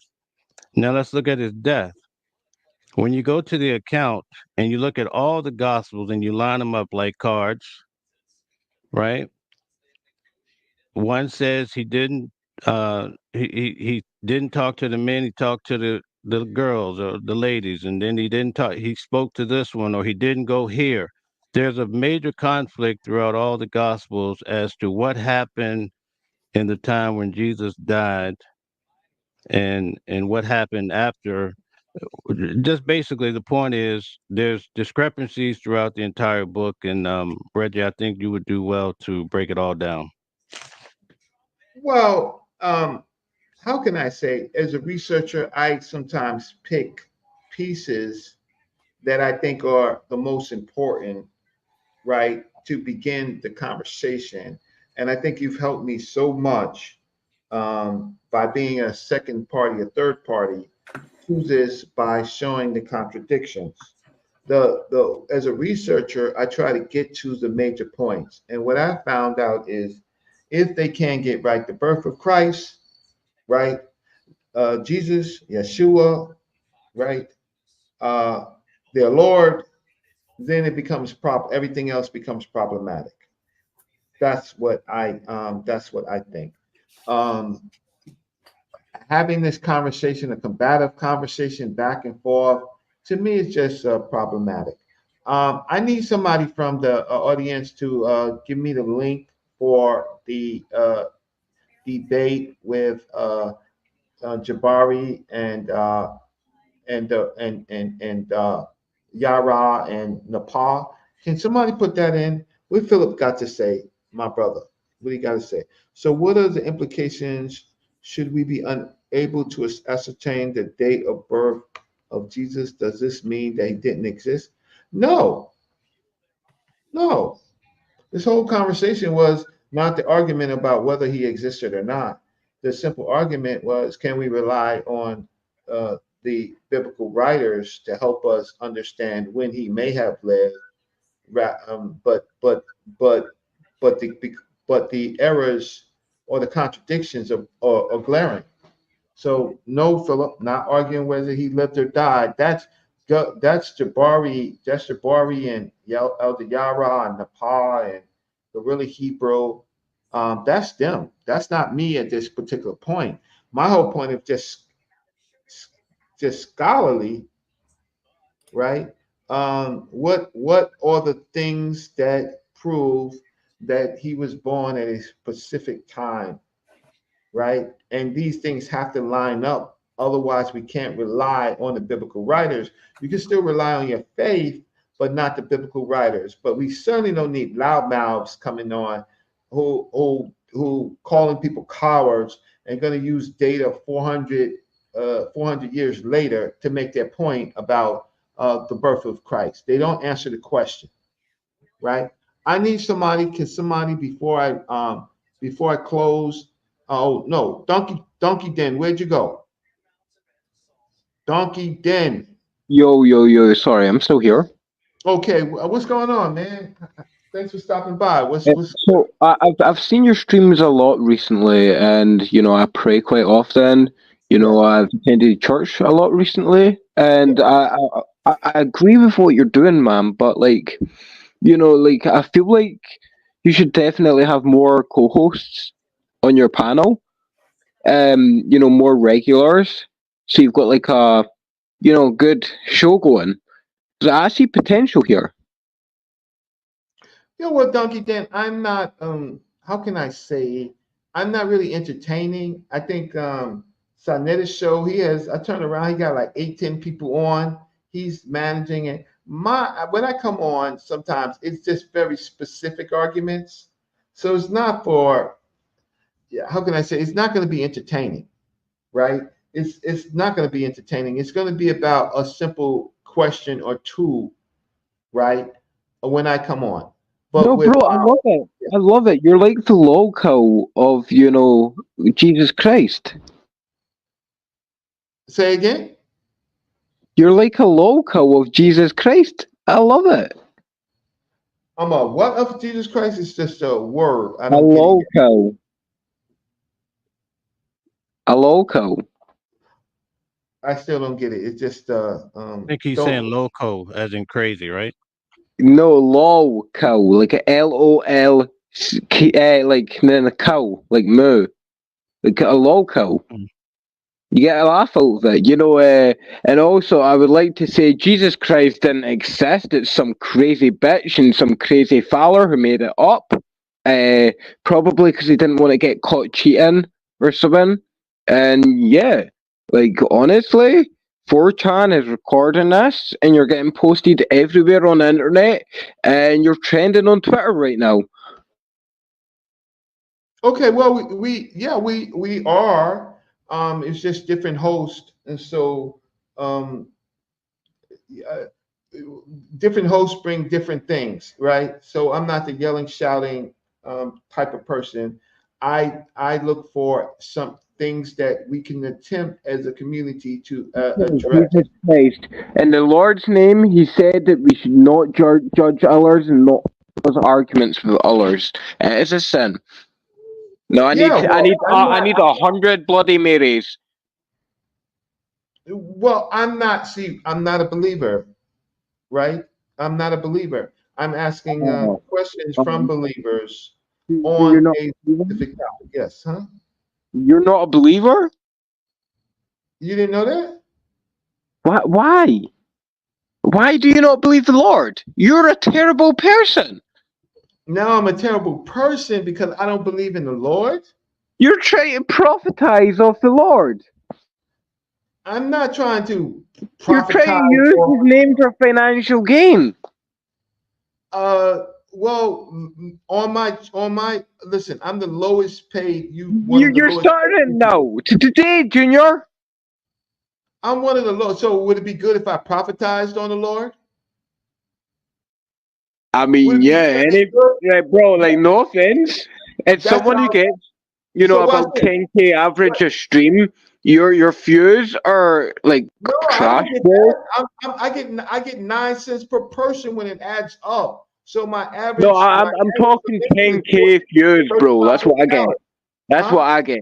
That's what I get. 10K views per stream. Donation money, bro. Ad revenue ain't shit. Okay, you're a big cat on your. So you're the one who's profiting. So your streams is on Jesus. Which your streams on? And my streams are personally just like fucking about, bro. Like Oh, no streaming my cursing, life. no cursing, no cursing. So no, my Listen, no, audience. no, yeah, I curse, bro. You've got to fuck curse. No, see, Donkey Dan, on this channel we can't, right? We can talk, but we can't curse. This is not my property, Donkey Dan. This is the property of Sonetta, right? So you understand that? Yes or no? You can show it to me. You can show your picture, right? You understand that? Otherwise, and if you're making so much money, then this is just entertainment for you. For me, this is serious. I am trying to get people to understand that they should question, right, the the most significant person that most of us know through the slave trade experience, who promises to make it all right, right, right, to give us salvation.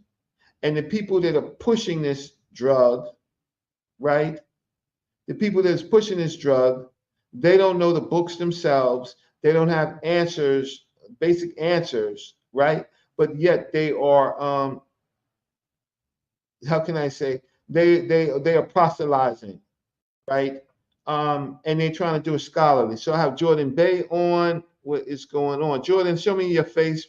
That's what's going on, Jordan? Because I gotta make sure what's going on. I see that dresser. I don't see your face. I can't play. I can't. Oh, it's on Netta's channel. I gotta see you. What's going on? Gotta make sure you dressed. Okay, that don't happen. So unless I see your face or anything like that, it's fine. So Donkey Dan, he got crazy on me. He was like, "You're not, you're profiting on the Lord."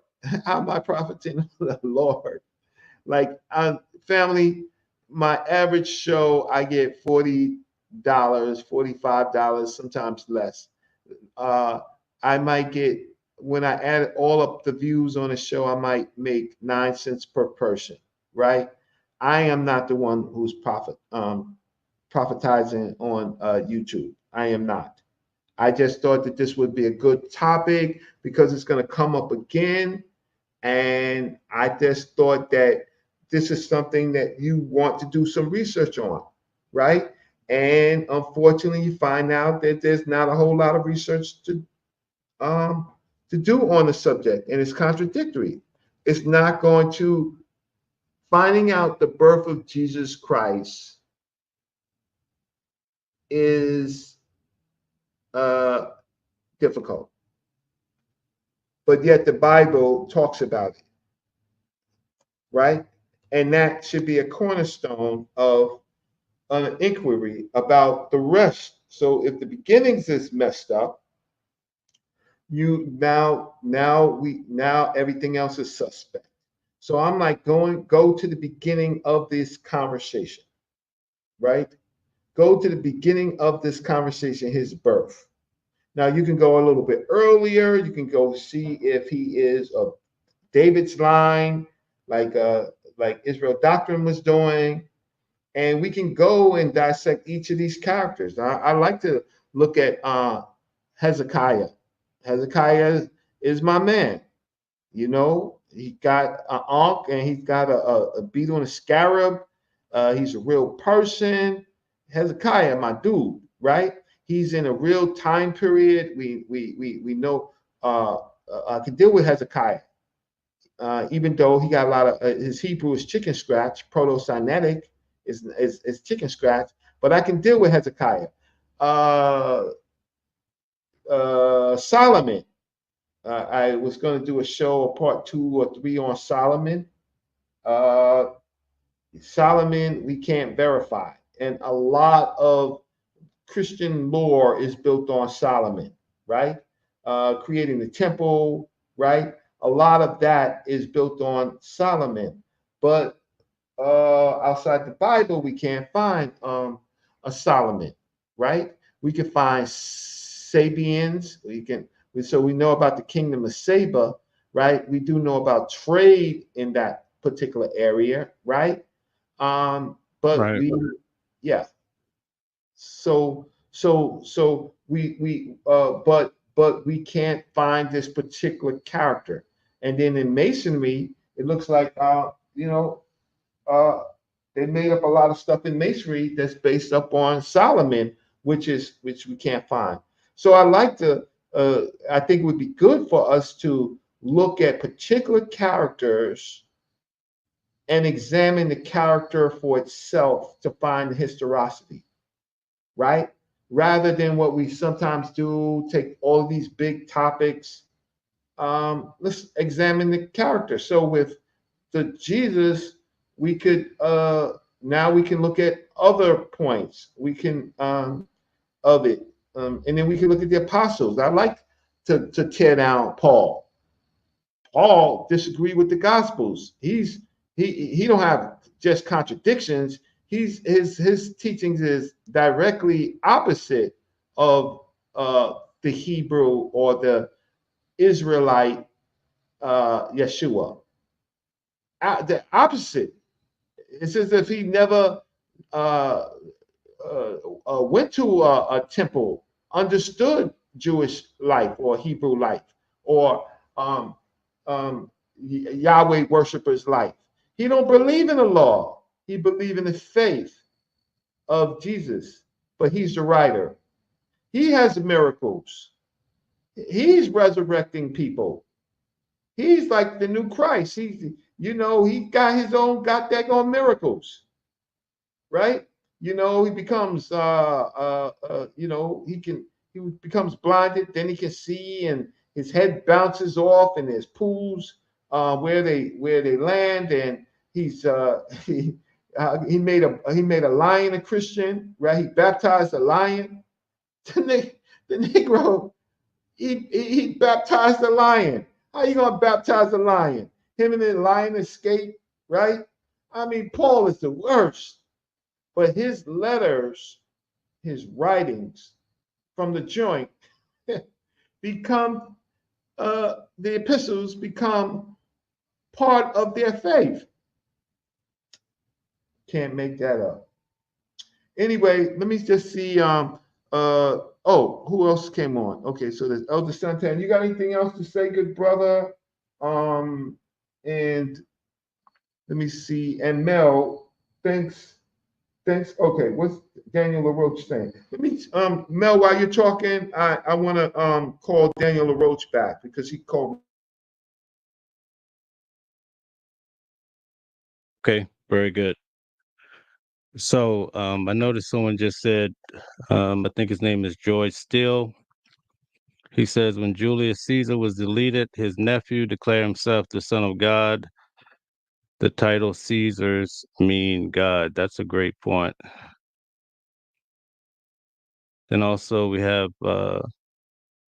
Patterson said suggestively invite a Coptic priest to do a presentation. Patterson says, where do you get the story baptizing the lion? Where is that in the Bible? Maybe I missed that chapter. We'll have Reggie go over that when he comes back. That's a good question.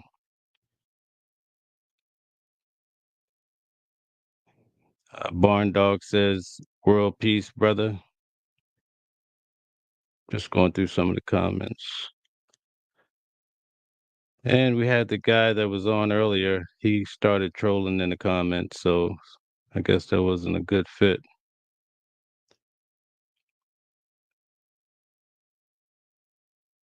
Philip Barnes says, agreed, even the actual day of the year is difficult to verify. And I'm assuming that he's referring to the birth of Jesus.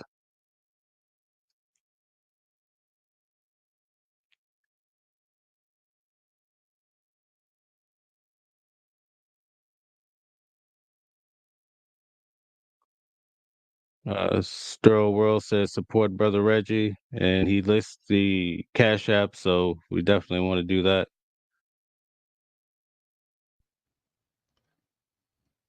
Yeah. Let me see who. Let me see who helped me out today. Let me see. Thank them. So thanks so much for moderating the show for me, brother Mark. Thank you so much, Sterling, my brother. Thank you so much, Kituko. Thank you so much. Another Reginald. Reginald, thank you so much. Suntan, my brother, thank you so much. Eddie, thank you so much. Michael Bradley, thank you so much. Sister Sakina Ra, thank you always. And that's it. That's all. I'm gonna put my cash app again. I think it's important, and listen, Mel, I'm proud of you, man. Um, Come on anytime when we're dealing with this with these subjects, and maybe we were going to triage another biblical person. uh you know, it's important to ask specific questions about, do things add up, do they contradict, do they match with chronology, right? Or they're extra biblical sources, right? Those questions are important because without those questions being answered, then it's all about um, these people's narratives and mixing up stuff. And for what purpose? Right? If you want to educate a person, simply just answer the question as best as you can without with sources at the provenance. A lot of people don't know what provenance. Provenance is information, facts, evidence at a particular time period that's corroborated. A lot of times what we get is anachronistic information, right? We get other stories, right? We get information that's off topic, right? We get people's personal beliefs, maybe from their own particular group, like, for example, maybe from the Jehovah Witnesses, maybe from the Hebrew Israelites, maybe from the Hebrews, maybe from a number of other these Christian churches, maybe the Catholic Church, right? We get dogma, right? it's interesting to sometimes bring in extra biblical material to see if it helps or hurt the essential argument. In this case, what is forgotten is the birth of Christ should be should be exactly correct. But then we could do a show on the birth of we could do a show on the birth of Muhammad. We can do a show on the Prophet Muhammad. What evidence do we have to say that he was a historical person in aspects of how was he born? What was his name, his birth name, right? Who was he before the revelation from from Gabriel? Oh, was there another Gabriel, right, in this story? Maybe a human Gabriel, like Saint Gabriel, right? Do historical events line up? Now, Muhammad, uh, that period is interesting because lots of information more so lines up as far as historical events. The problem is that Muhammad seems to be a title, so we don't really know too much about that individual, except from the hadiths and stuff like that. But from historical sources, you would expect to have, besides the letters that he sent, you would expect to have other leaders talk about this particular man as an enemy or a friend, right? And some of that we don't have. We don't have other kings, leaders talking about. We have them talking about the groups, but we don't have individuals talking about the person. That is problematic. And then when we find this group of people during the time of the Crusades, which is later, right? A little later, we find that they're called Saracens, or they're yeah. So this whole thing of these people that was fighting them, I don't even know if they knew the word Islam. I'm talking about the Crusaders. Um, uh, but then you hear Mohammedans, right? We would want to see a coin, right? We would like to see coins. Oftentimes, leaders have coins, right, made after them when they are governing, right? We know many of the caliphs the Umayyads and the Abbasids, and we know that their leaders and stuff had coins, right? We would like to see a coin of Muhammad, right? I'm still I'm asking Pan African Designs, what's going on? What's he talking about? That's my brother, not in fiction. Just seen it was brother Reggie on. Not into fiction. Just seen it was brother Reggie on Peace. Not into fiction. Interesting. Well, the whole point of is to kind of peel back the layers. And to find. Thanks for joining, for coming on. But it's Dr. John Henry Clark taught us all, the people who he taught. He says, before you need to know African history, you need to know world history.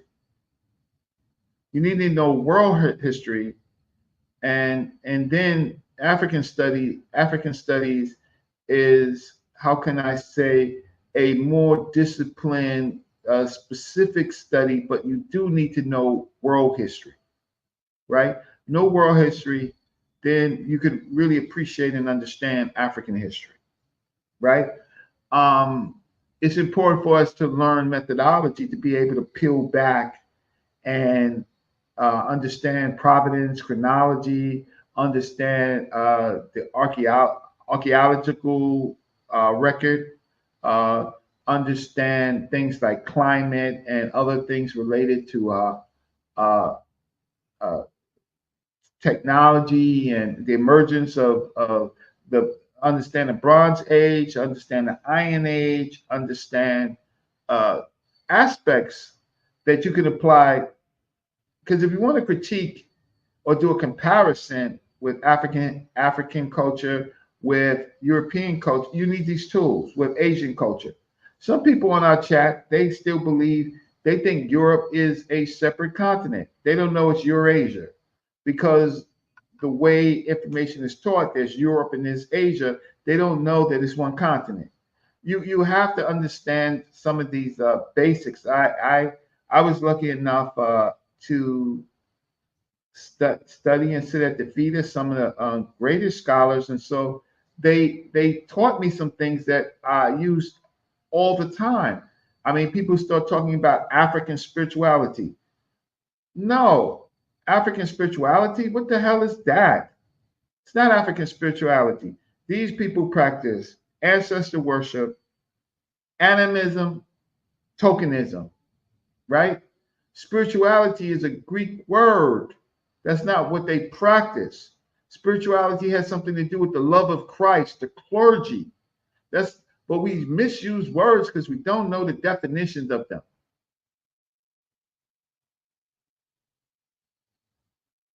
Right? Shout out to the Magi Archers, right? And then we have whole groups of people that are studying Tawi civilization, the two lands. Studying the two lands is not studying the religion. It's understanding the culture. It's not necessarily believing in the religion, right? They say, oh, they believed in spirituality, not religion.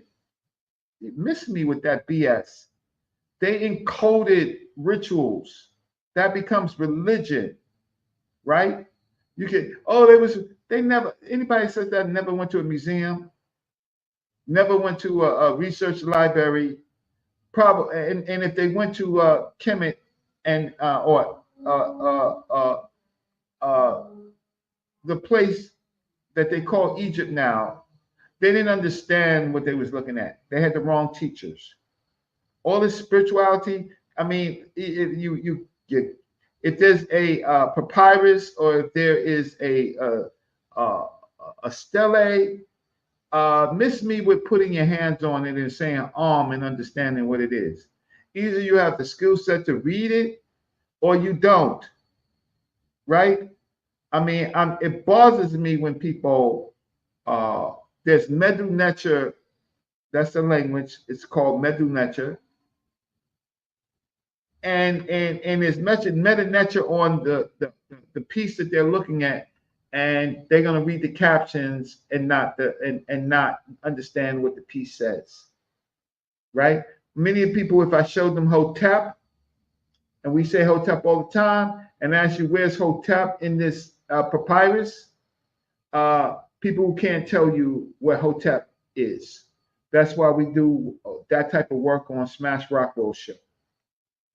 So with that said, Mel, man, thanks for Mel. I'm gonna put my email here, and Okay, if I great. need help with this stuff, I'm gonna email you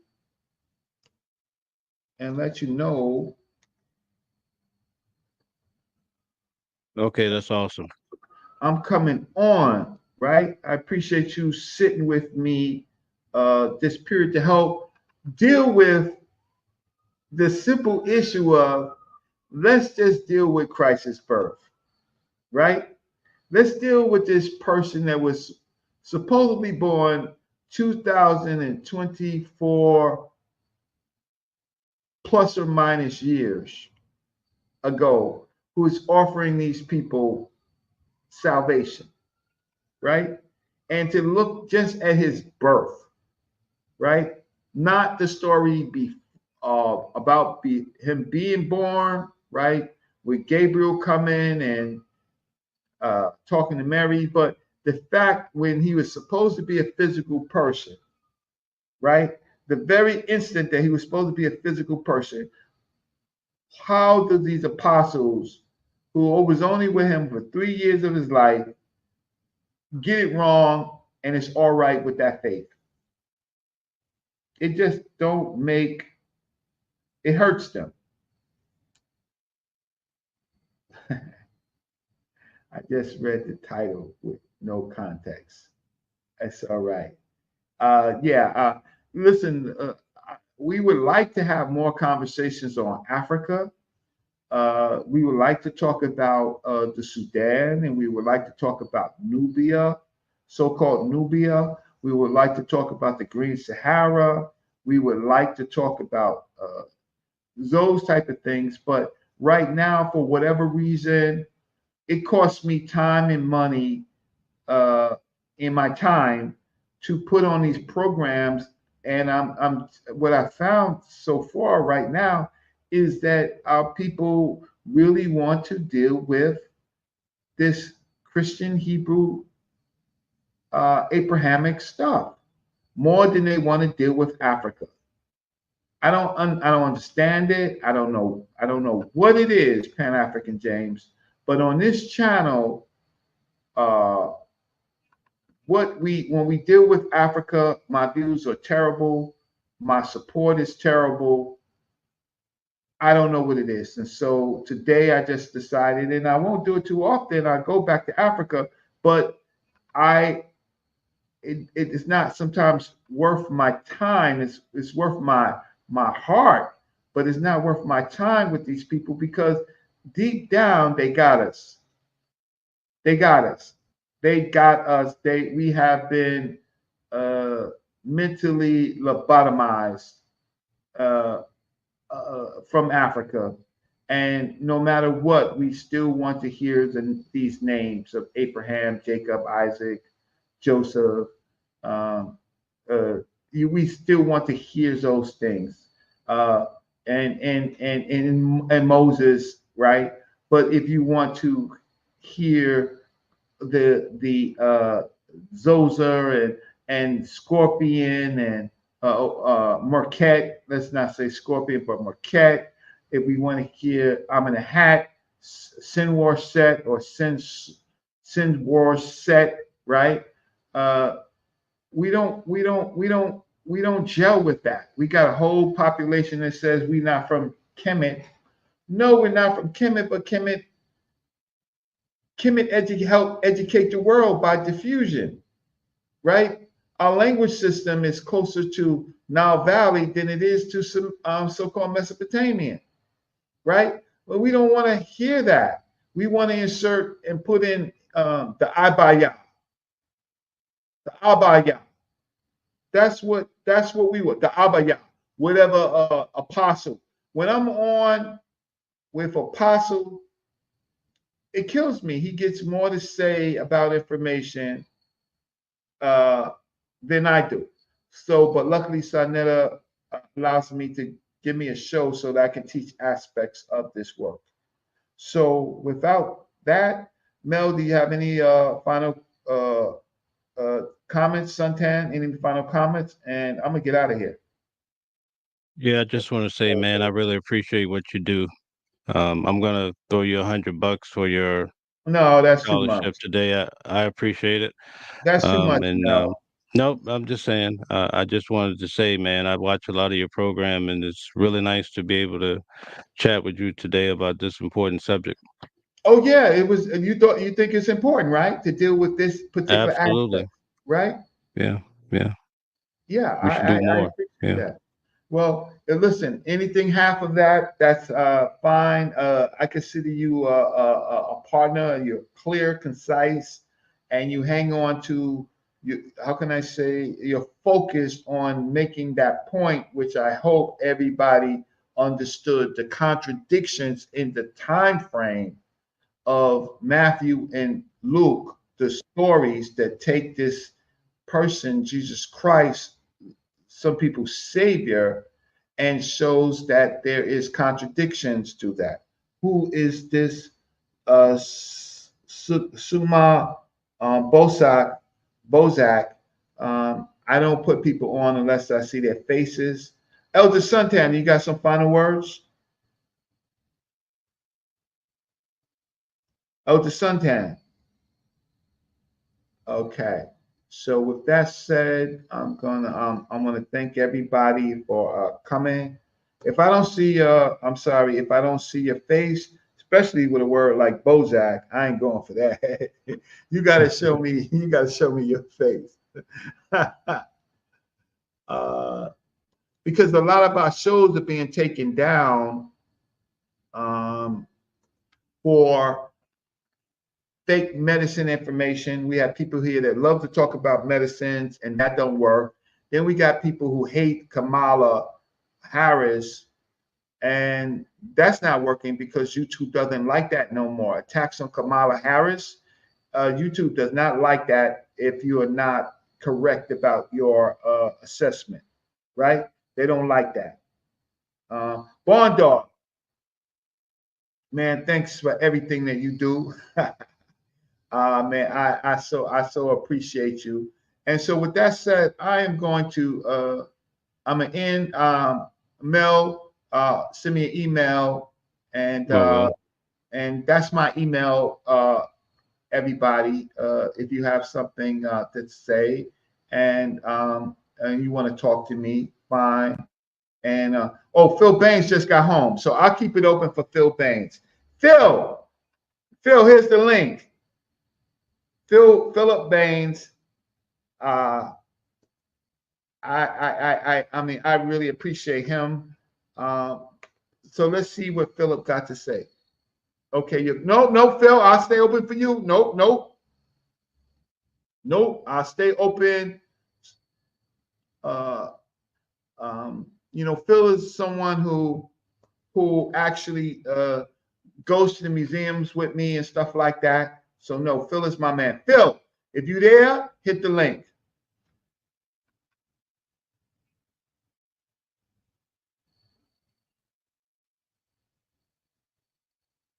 I'll give him a few more seconds. Elder Suntan, while we're waiting for Phil, you got anything to say? Unmute your mic. Oh, here go Pastor Phil. Okay, let me stop sharing my screen. My brother Phil, how you doing? Okay, unmute your mic, Phil. Pastor Phil, unmute your mic. There you go. How you doing? I'm doing good, my brother Reggie and brother Mel, Elder Santana. Hey, how are you? Peace and blessing to everybody. Peace. Brother Reggie, I don't know when again you'll be ready to go back to the museum, but I'm ready for a personal trip. I don't mind if nobody else is coming. Yeah, I'm waiting for those exhibits to open up. If they're late, to get back and to see what they have done with the Near Eastern exhibit. Okay. And so I'm excited about that, and maybe get you a library card, right? That'd be great. Yes. You got so many books lined up. One day we need a show, and you have to take us to your library. Okay, so whenever I don't mind. Whenever. Yeah. So, what's your thoughts? Yeah, well, I was listening as I was coming home. I was traveling on, in a vehicle. Yeah. So let me see if I can remember. So, okay, in terms of when it was said that we need to leave our spirituality aside or something to the effect. The only response after that is that, well, look, yeah, I have no problem leaving my spirituality aside, but it seems like on some shows or for some people, as long as they know that you are religious, they attack you, right? For instance, I went on a show once, and it was supposed to be a show that promotes science and scientific knowledge and information and literacy. And I asked a question about science. I didn't ask a question about religion or God or the Bible or anything. And the persons on that show began to attack my religion. Your God can't and your God not and all of that, right? So what do you expect me to do? Just say, oh, I'm sorry for believing in what I believe in. No, I'm going to respond with my spirituality, right? So even though, yes, I do agree there are cases where spirituality can be left aside, especially when it comes to our unity, right? As a people, when I walk around my neighborhood and I see any black businesses, I try to support them, even if it's with $1, right? I try to support them. I don't go in there and ask them, well, do you believe in Jesus? Or are you a Christian, or are you a Muslim, or whatever the case is? Because we have one commonality. We are Black people, and the sufferings, right? We are all going through. It doesn't matter whether we are Black, whether we are Christian, Muslim, our spirituality or religion doesn't matter. Just because we have one commonality, and that's being Black, or whatever you call us, we go through the same struggle. Our children go through the same struggle, right? We are sometimes the last hired and the first fired. We are the bottom of the totem pole as a people. And how long are we going to just murmur about it? So yes, there comes a time when, hey, let's unite on some front, and the spirituality will be left outside. But just don't attack me. Just don't try to belittle and derail my spirituality just because I'm a spiritual person or a religious person. Well, I feel this way. I'm from Newport News, Virginia, so I'm from the South, and I have my family's old Southern people from the South, and from Virginia, North Carolina, right? Mm. And so the people who got me here was Ivy Baptist Church, and those first who is it? First East End. It was East End. I'm just think of the. I'm just trying to think of the old church that my family used to go. First Avenue Church, First Avenue Baptist Church, right? Mm. I'm really from. My father was a sharecropper. His father and his mother were sharecroppers. The Dickens family that I come from, sharecroppers. The Pearsons are from Virginia. They're not sharecroppers, but the Pender groups, they were sharecroppers. I've been to the farms, right? Across the railroad track, right? I've seen their labor. They were Christians. I respect them. Mm. I respect. They fed me, right? They bore me. They washed me, right? They shared me. They nurtured me. Um, they gave strength during the time period. I was born in '65. We were going through a terrible time in the South, but in all the places of the South. I know what it is for a white man to call you a nigger to your face, right? I know what that is. To call your father a boy. I know what that is. And I also know where they went on Sundays to get strength. I know that, right? When everything was going wrong. And then I seen the church uh, help people economically, right? In the South. I understand that. It's not the faith, and if you want to call it the spirituality, that's a problem. It's not that. It's people coming on and giving wrong information. Okay. It's not. It's not that. I have a whole Southern Christian family, right? I'm not like a lot of other people. For this stuff, this whole dynamic is very, very real. And but my family accepts me because uh, because of my good character and because they were the ones who produced me.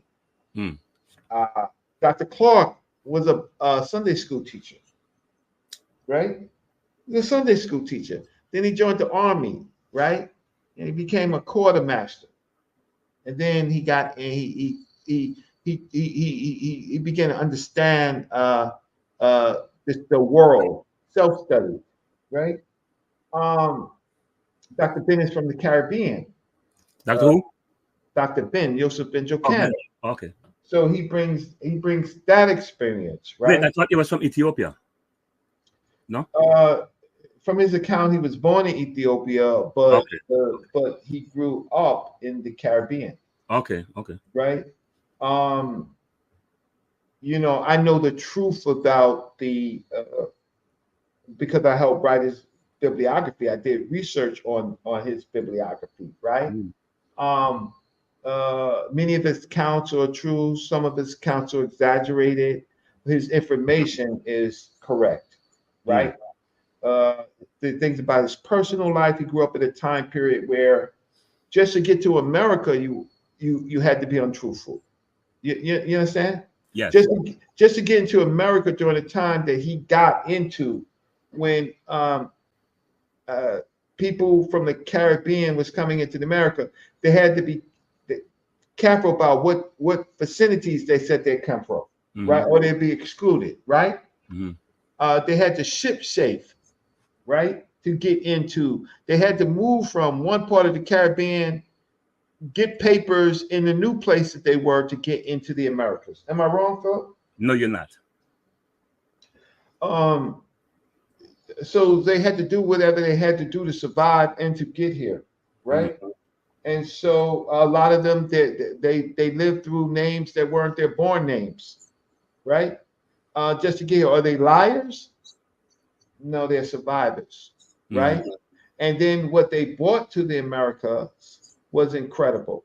And they came from a lot of times, most of the time, Christian households. That's not the issue. The issue is not your spirituality and your faith. It really comes down to right information and wrong information.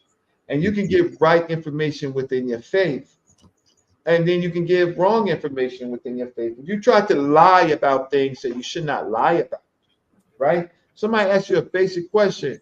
So when was Christ born? Just say, I don't know. Well, I don't know. I will tell you straight up. I don't know.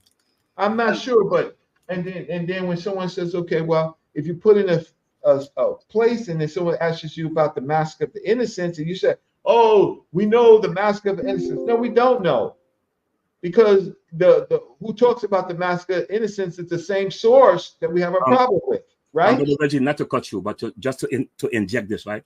Even in my limited readings and studies, right, you find that many even Christian writers, when they come to the actual year of Christ's birth, they would give like a range, 2 to 4 BC, 3 to 5 AD, somewhere around. They never pin it down to necessarily a particular year. Maybe some have done it, right? But a lot of what I've read, you will see they give a range of years, and not only the year, but even the date of his birth is very, very difficult to ascertain. Right, but some people that's the problem. Some people say, like what Mel was talking about, right? Look, people use a person that you could establish, like Herod, and we know his death date, right? So either Jesus was born before Herod died, or Jesus was born after Herod died. If Jesus was born after Herod died, then a lot of the biblical stuff is just false, right? If he died before, if he was born before Herod died, right? Then why are the apostles having different stories, right? You see, when you're not a believer per se, but you look into it, in fact, and you can't reconcile it. So it's more than some people say. You got to have a reason for why you say what you say, right? And then the star, this comet. Well, God, this is the slowest ass moving comet, right? Ever, right? That the Magi's got to see it and then walk 300 miles. This is the slowest moving comet. And then why are the Magi going to talk to Herod? Right? Doesn't make sense, right? Causing Herod, the Magi's, the 3 wise men ain't so wise because they caused, if there was a mask of innocence, they caused it. Well, in some cases, in one sense, Brother Reggie, I would beg to differ on that, because it does make sense that they would talk to Herod, because what the record says is that they saw his star in the east. Whether you believe that or not, whether you think that's fairy tale or not, that's what the record says, right? They saw a star in the east, and whatever that star means to them is that the king, or the king of the Jews, is born. So if they're coming from the east and coming to look for a king, the most logical place for them to look would be in the palace, right? A king that is born. They're not gonna go in some pasture or somewhere. They would go to the palace. So that's why they went to the palace. It's logical that they did go to the palace and try to inquire, right? And then when they inquired, then is when Herod would have called the priests, the scribes and the priests, and them to ascertain from them when or where is Christ to be born. That's when they quoted the Old Testament prophet Micah, where he says, in Bethlehem of Judea, right? So there is some logic to that, in that if I am coming, okay, if I'm going to Sweden to look for the king, right? I'm not going to go to the ghettos in Sweden. Okay, answer me this. Answer me this. If there was a massacre of the innocents, did the three wise men cause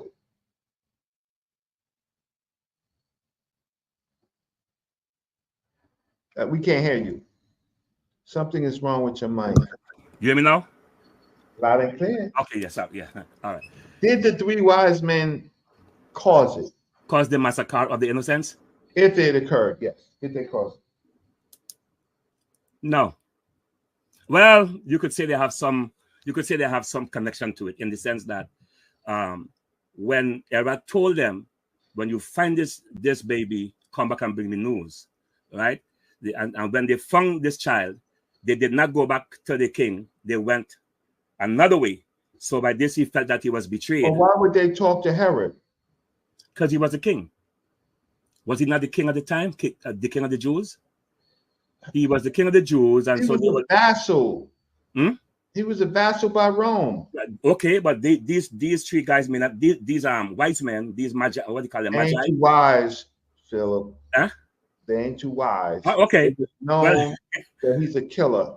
Okay, but listen, they may not have known all of that. They just come to find this king that was born, and logically they would have gone to the palace.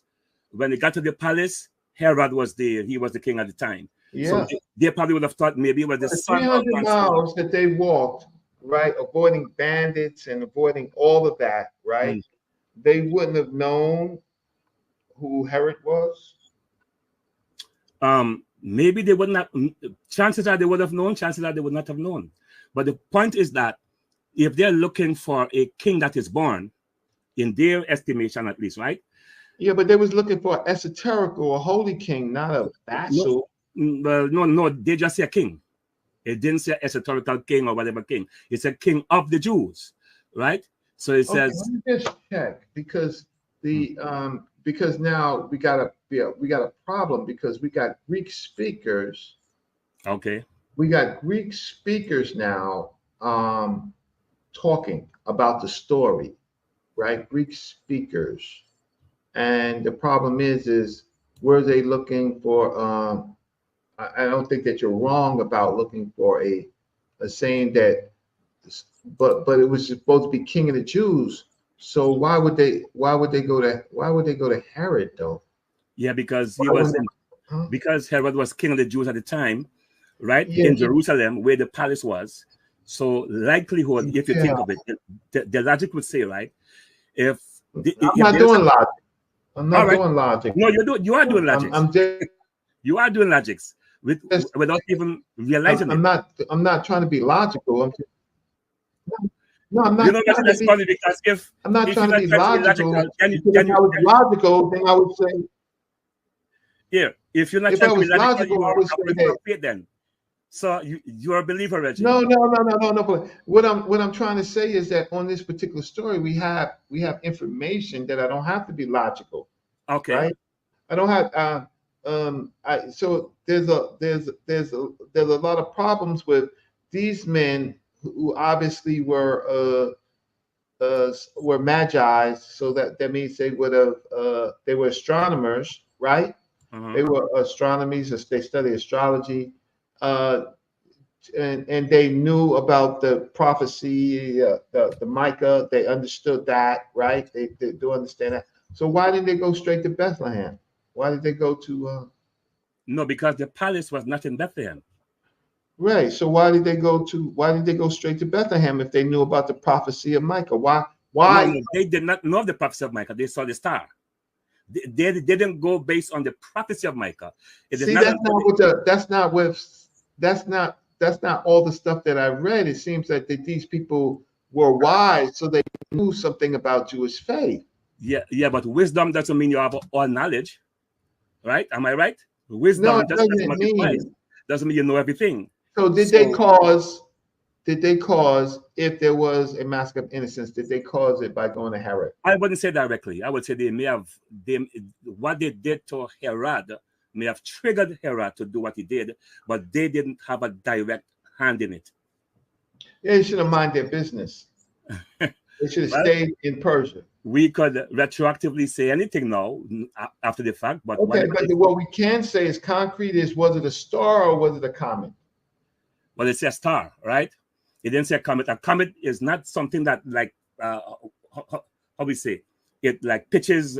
I can't say the right word. I can't think of the right phrase. Right. It doesn't. And then it goes out, right? But this star didn't go out. It appeared to them in the east. It was then when they came to Jerusalem. Yeah, it was whatever. But can we find evidence of that event? Oh, you mean evidence? Oh, you mean outside of the Bible? Evidence would be the alignment of the planets, right? Or a comet. So I don't know if you can find evidence on that. And for me, the lack of evidence on that particular star or comet, that doesn't, to me is neither here nor there. Well, that's part of the scientific inquiry to find out what evidence. I thought you said you're not being logical. No, you're being scientific. I'm not being logical. I'm not doing logic. I'm looking for evidence. Okay. I'm not doing logic is. Okay, so I don't know how you're gonna find the scientific evidence on that. You're gonna go to a NASA, or yeah. Okay, so go ahead. I don't know what. Yeah, what the report says here, according to the record, it said it was a star.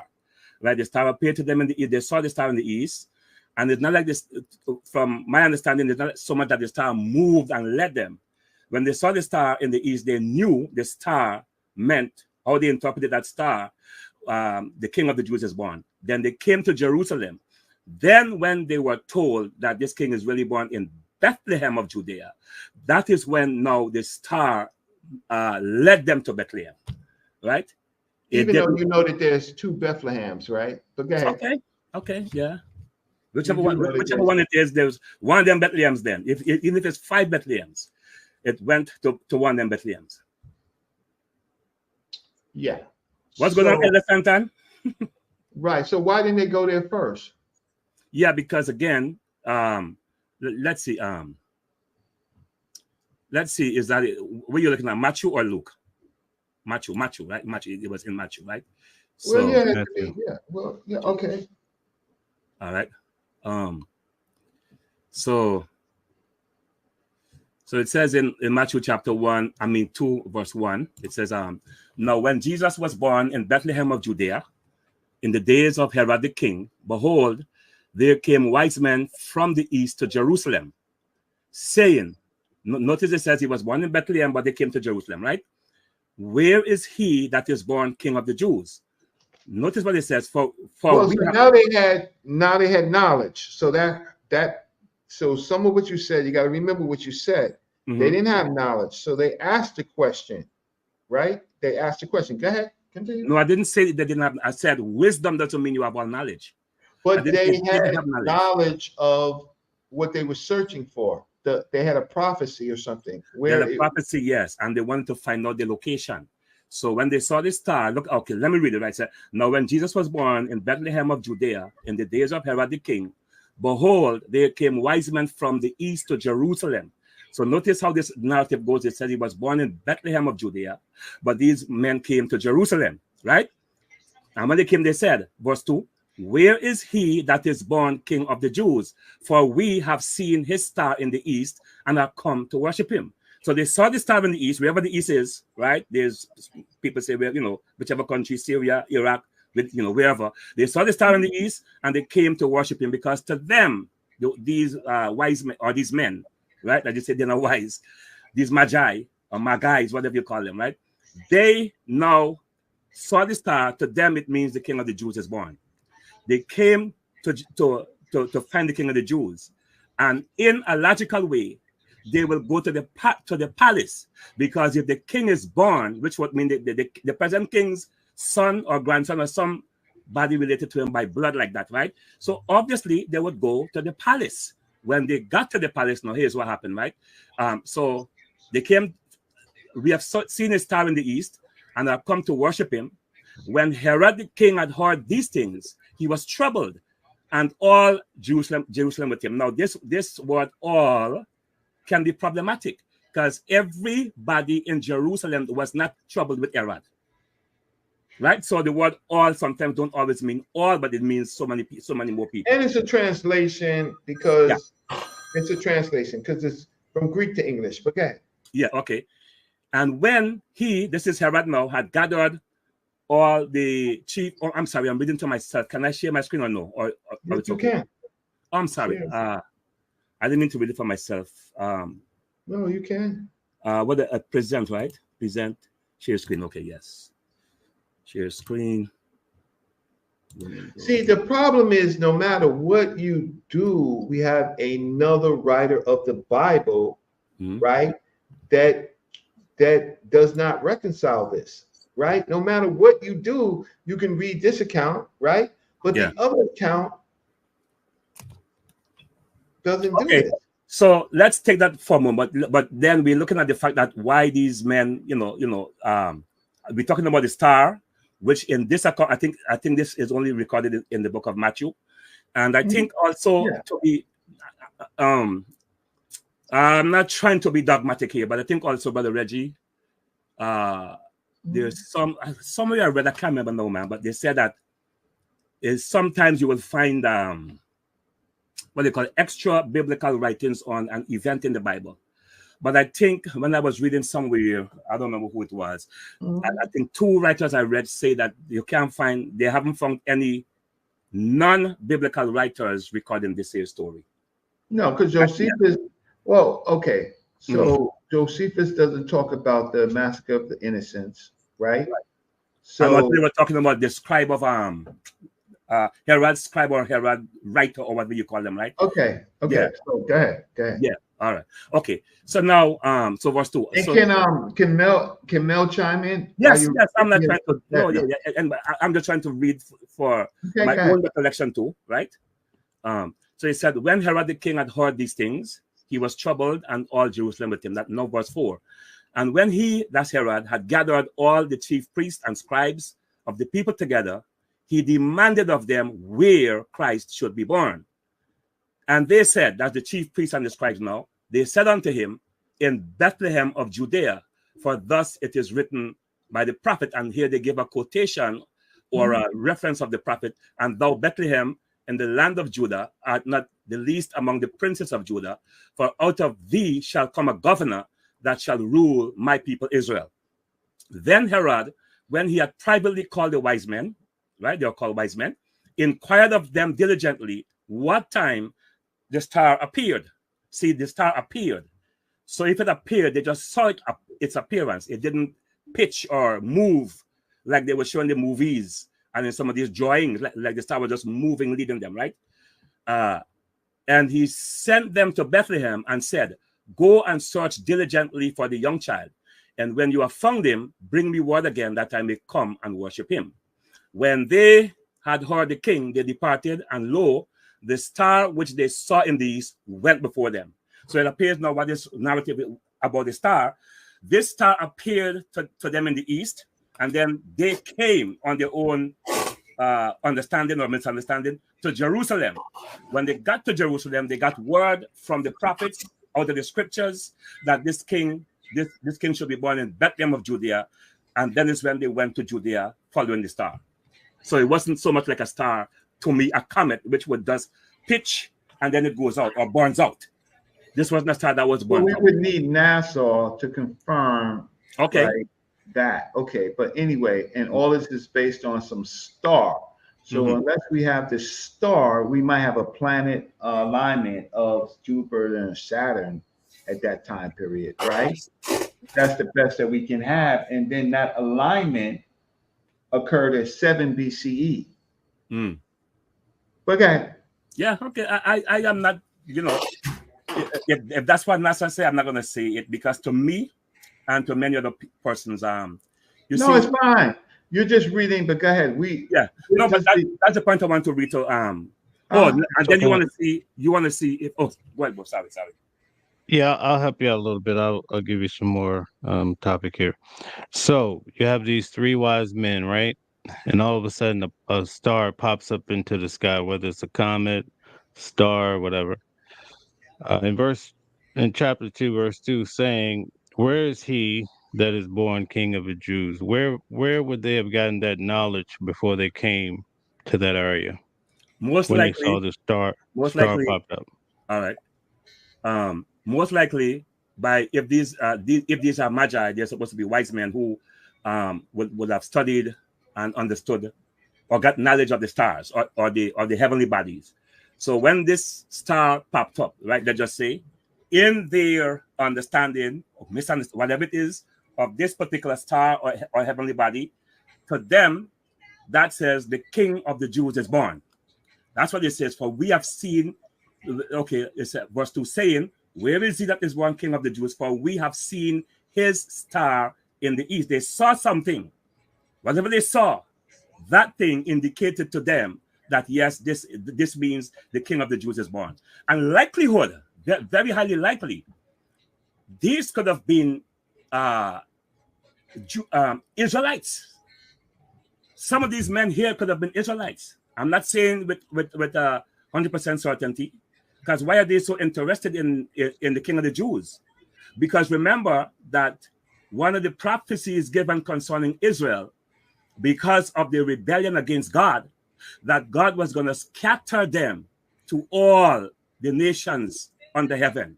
So Okay, it's that's possible. Israel doctrine. Israel doctrine shares that they may have been I'm not sure. scattered Israelites. So he shares that. However, you're not sure. That's no, good I'm try. not sure. I'm not Right. sure. That's I'm good not try. gonna. Go ahead. Right. So yeah. So my brother Mel, Yeah. you remind me of my great uncle, man.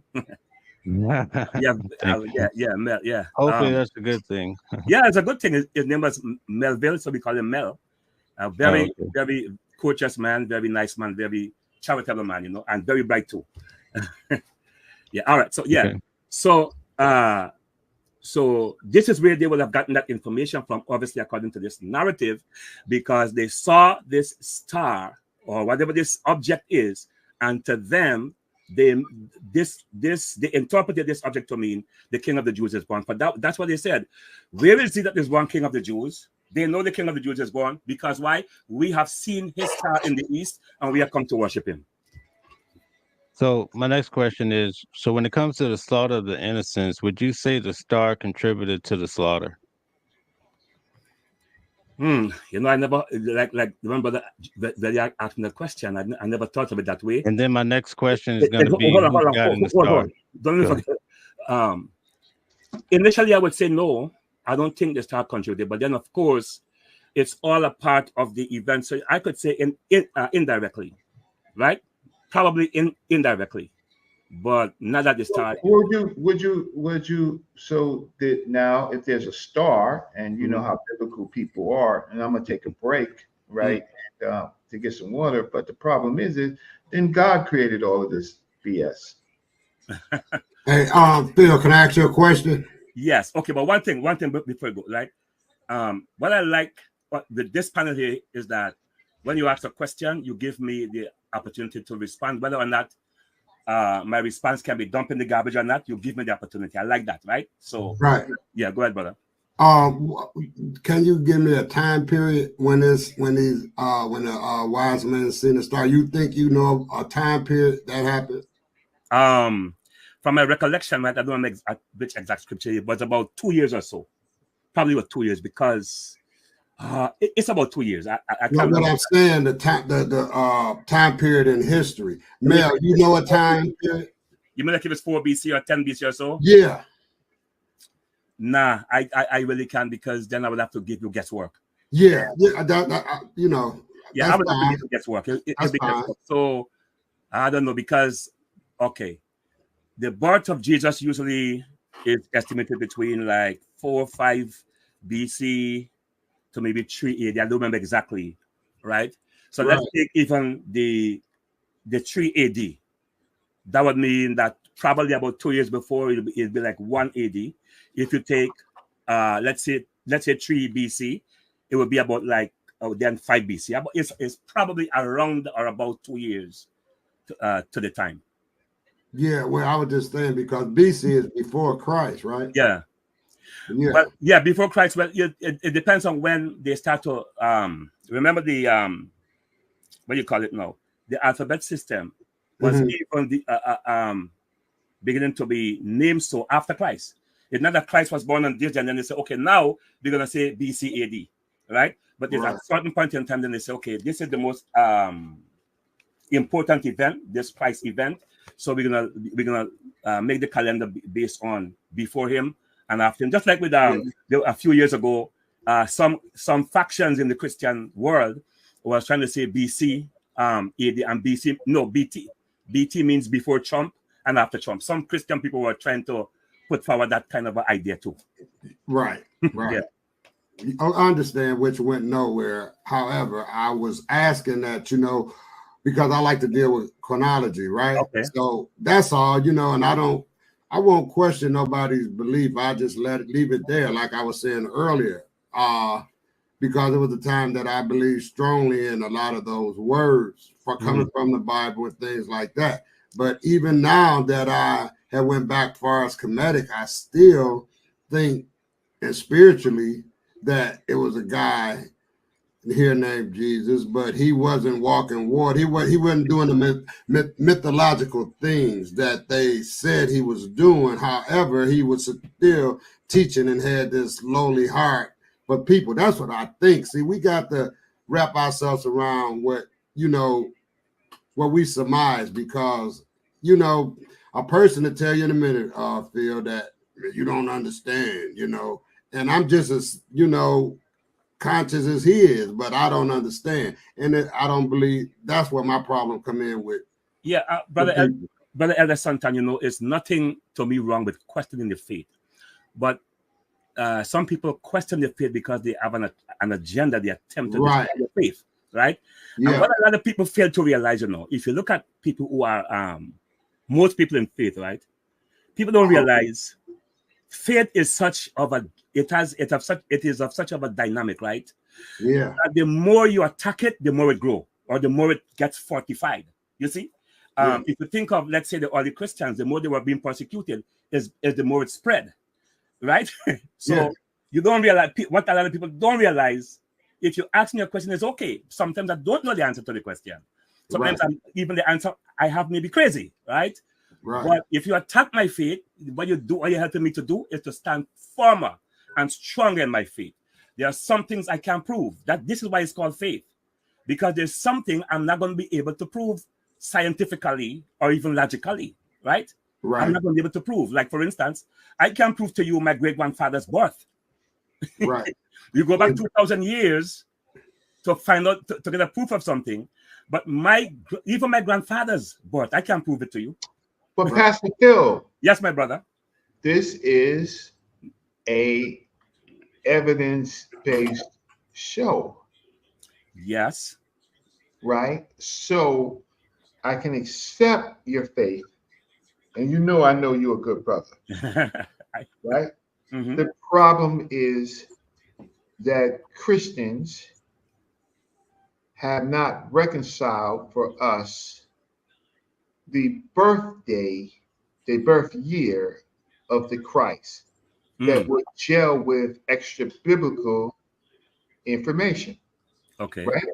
And that is the purpose of this show.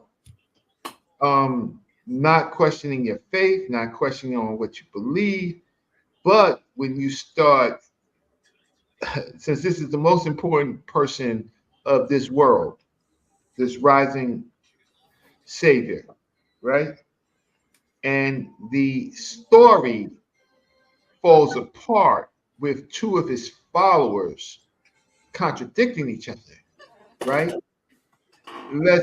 Gives us a basis now to say You have a right to believe. You have a right to your faith, but you can't teach us anything except for what the Bible says, because it doesn't gel well historically, right?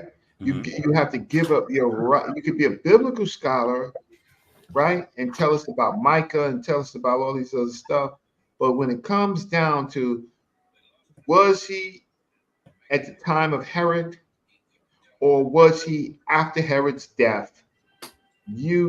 Not you, Yeah, you but know that's all right. biblical people can't answer that. Okay. Now, I'll tell you something. If you even look at one, shall I say, method in the Bible we have, let's say at least King James version, right? You don't have the date of the births of many people. I would say almost nobody's date is given. The birth year, and some may be given, but the birth year and date of the characters, whether the characters are touted to be fictional or actual, the birth year and date of these people are not given, but that they existed. So one of the things about the purpose here, you can see, is not meant to give you all the minute. Well, we demand evidence. Yeah, you may demand evidence, but I'm just saying. You see, that's the whole problem. I'm sorry if I can't give you such. No, we're not asking Pastor Phil. You my dude. No, I understand, but I'm saying you demand the evidence, right? Yeah, but if you're demanding of the evidence may not be right. But not only is the evidence not be, it's contradictory for two people who are the followers of Christ. They don't know. They're not sure, right? It's clear as a day that they contradict each other, right? And all this show is just to point out that we have a right to ask these questions. We don't have the right to be disrespectful, like I'm disrespected, called a coward, and I'm a run, right? We have a right to ask these questions, right? And to challenge these questions, but not challenge. Philip, please, I'm not here to be messing with you. I'm not here to mess with your doctrine, right? Yeah. No, I understand it, Brother Reggie.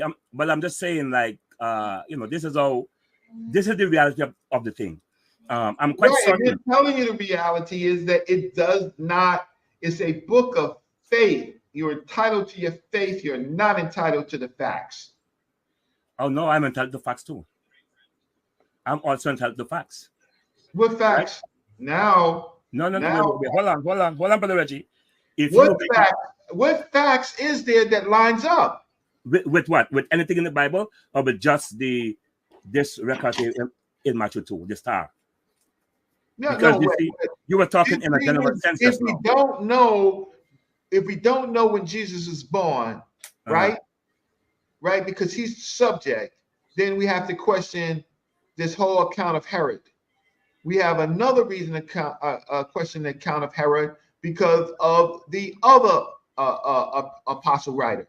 Okay, so are you saying then that if we don't know when Jesus was born, then we can't believe any account that was written about him? No, we can't believe this account. We can't believe this account. Really, hold on. If we can't believe this account, then we have to question the fact of the matter. First of all, Luke and Matthew, right? They didn't write these. They didn't write this. All right, true. All right, good. We have to account. We have to see if it was written later, if it was meant to gel. I hope you understand what I'm saying. I understand you fully well. Now here's the point for me. So we can't ascertain. There's no. Okay, I'm gonna say it this way. There is no evidence of the year of his birth, right? But we know that he existed. Are we saying? Oh, wait. I'm not gonna go down that road. That's Jabarian road. Okay. All right, gotcha. I'm not gonna go down that road about whether he existed or not. I'm gonna go down a road that this just does not gel well. No, but okay, right. But sometimes in order to make a point, you might have to make another point, right? Yeah, sure. In order to bring clarity. So I'm not attempting to go down the road. But for me, right, okay, that I cannot verify the year of his birth doesn't negate his existence, right? So while I may not be able to prove the year of his birth, his existence was real, and that is what is enough for me. And that's why I said there's times when there's things that you know happen, but you don't have any documentary proof, right? If you had a toothache or a headache, there is no documentary proof, but you know that happened. But for you, that is absolute truth. So what I'm trying to say is that evidence for some part of it doesn't deny the evidence for other part of it. If he existed, or that he existed, for me is enough for my faith, right? So that I can't prove or find evidence of the year of his birth or even the date of his birth. Okay, who knows? It doesn't help us with understanding other instances like the massacre of the innocents, like the star, like Herod's life, right? It doesn't help us with any of that early part of history. It's just your faith, and I can accept that. Okay. I can accept that, but when you start speculating whether the Magi's were Jewish and stuff like that, look, you could do that, but it's not written in the book. And I said that. I said it's possible.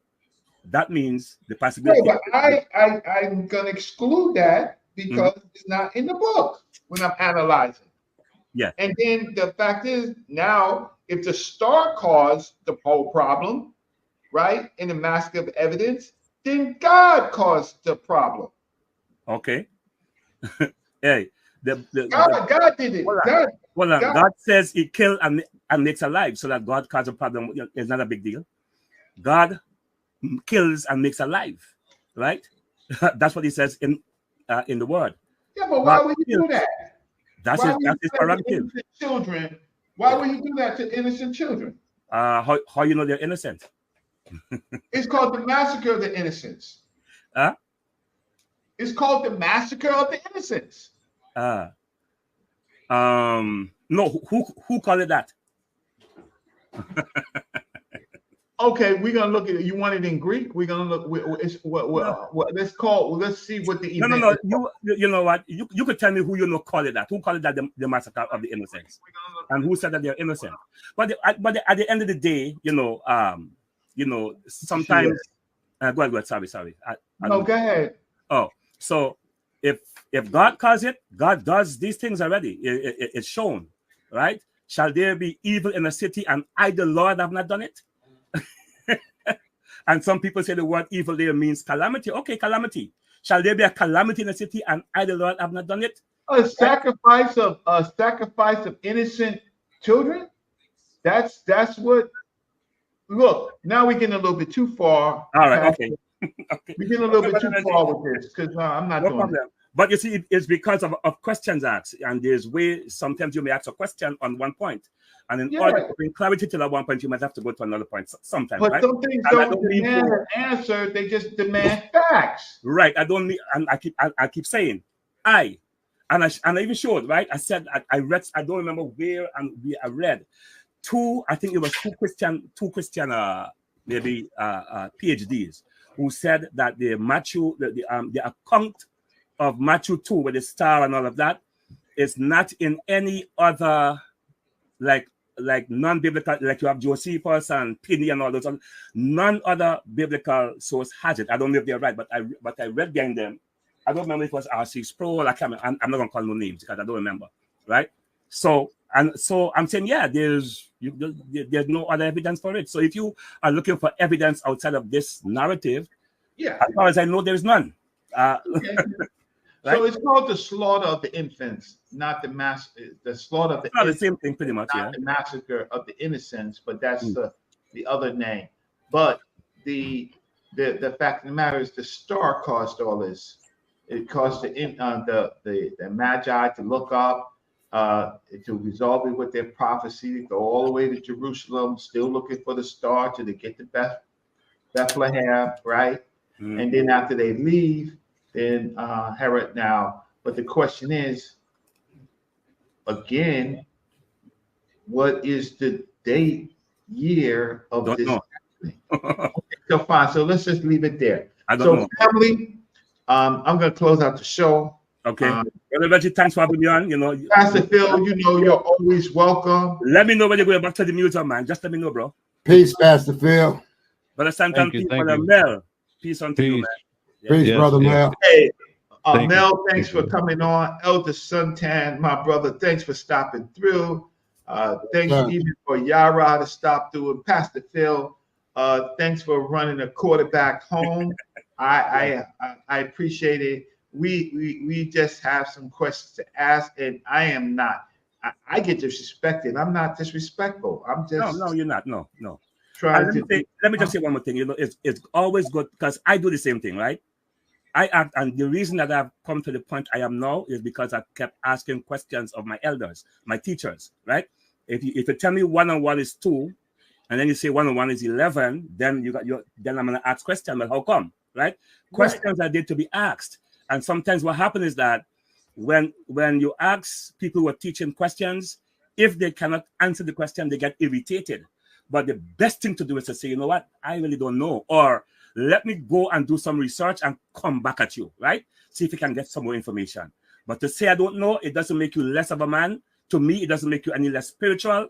It doesn't make you less religious. To me, it makes you more formidable as a spiritual religious person. You see? Absolutely. Yeah. I don't know. Pastor Phil, would you be interested? We do have some problems with some know-it-all Hebrew Israelites. We have some problems with some know-it-all, boisterous Hebrew Israelites, right? Y'all share the same belief. Y'all just read it differently. Can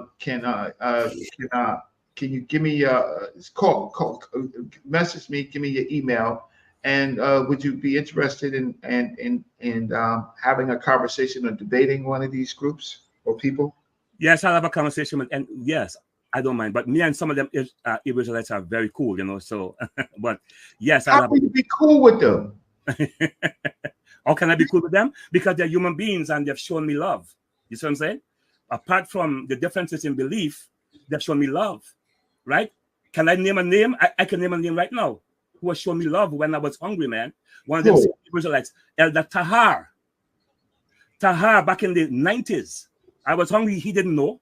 And this brother fed me, man. You understand my point? When I was hungry, I had about 37 cents in my pocket. Going to school, from work to school. And we met up one evening downtown Brooklyn, right? I think they were there to preach. Or no, he was there for something else. And he said, Benjamin, let's go eat, man. You understand? So why do they hate the Egyptians or so-called Egyptians who fed them when they were hungry in their biblical story? Well, I think that for many why don't they want to feed African people who they went into their lands, right, and ate and got strong? And so no problem. Tahar is a good dude. I don't have a problem with Tahar per se, right? But that's your personal relationship with Tahar. I'm talking about dealing with some of the issues like that that they hate Africans, right? Okay. Well, for me, well, I don't know exactly why or some of the Israelites will hate African Egyptian. Oh, because the Egyptians enslaved them. Okay. Even though they say that's what they say, even though they came into that land and they became filthy rich, right? In the Delta, according to that land, right? And then all of a sudden, the king takes it back, according to the story, and they're upset as if it was their land. It wasn't their land.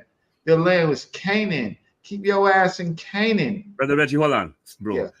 The Hebrews went into Egypt 70 souls, right?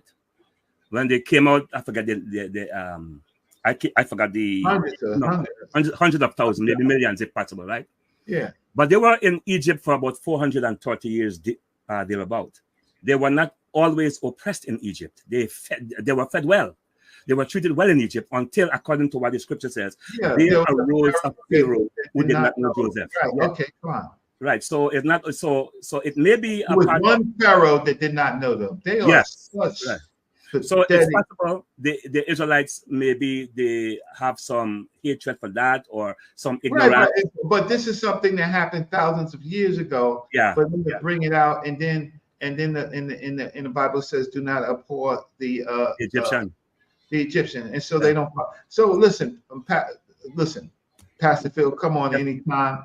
Okay. We could talk about this, but it seems like them groups of people, some selfish people, when they were fed, they were strangers in somebody else's land, and they was fed, and now they wanna use that, and then they want to go further. Now they hate Kamala, right? They too.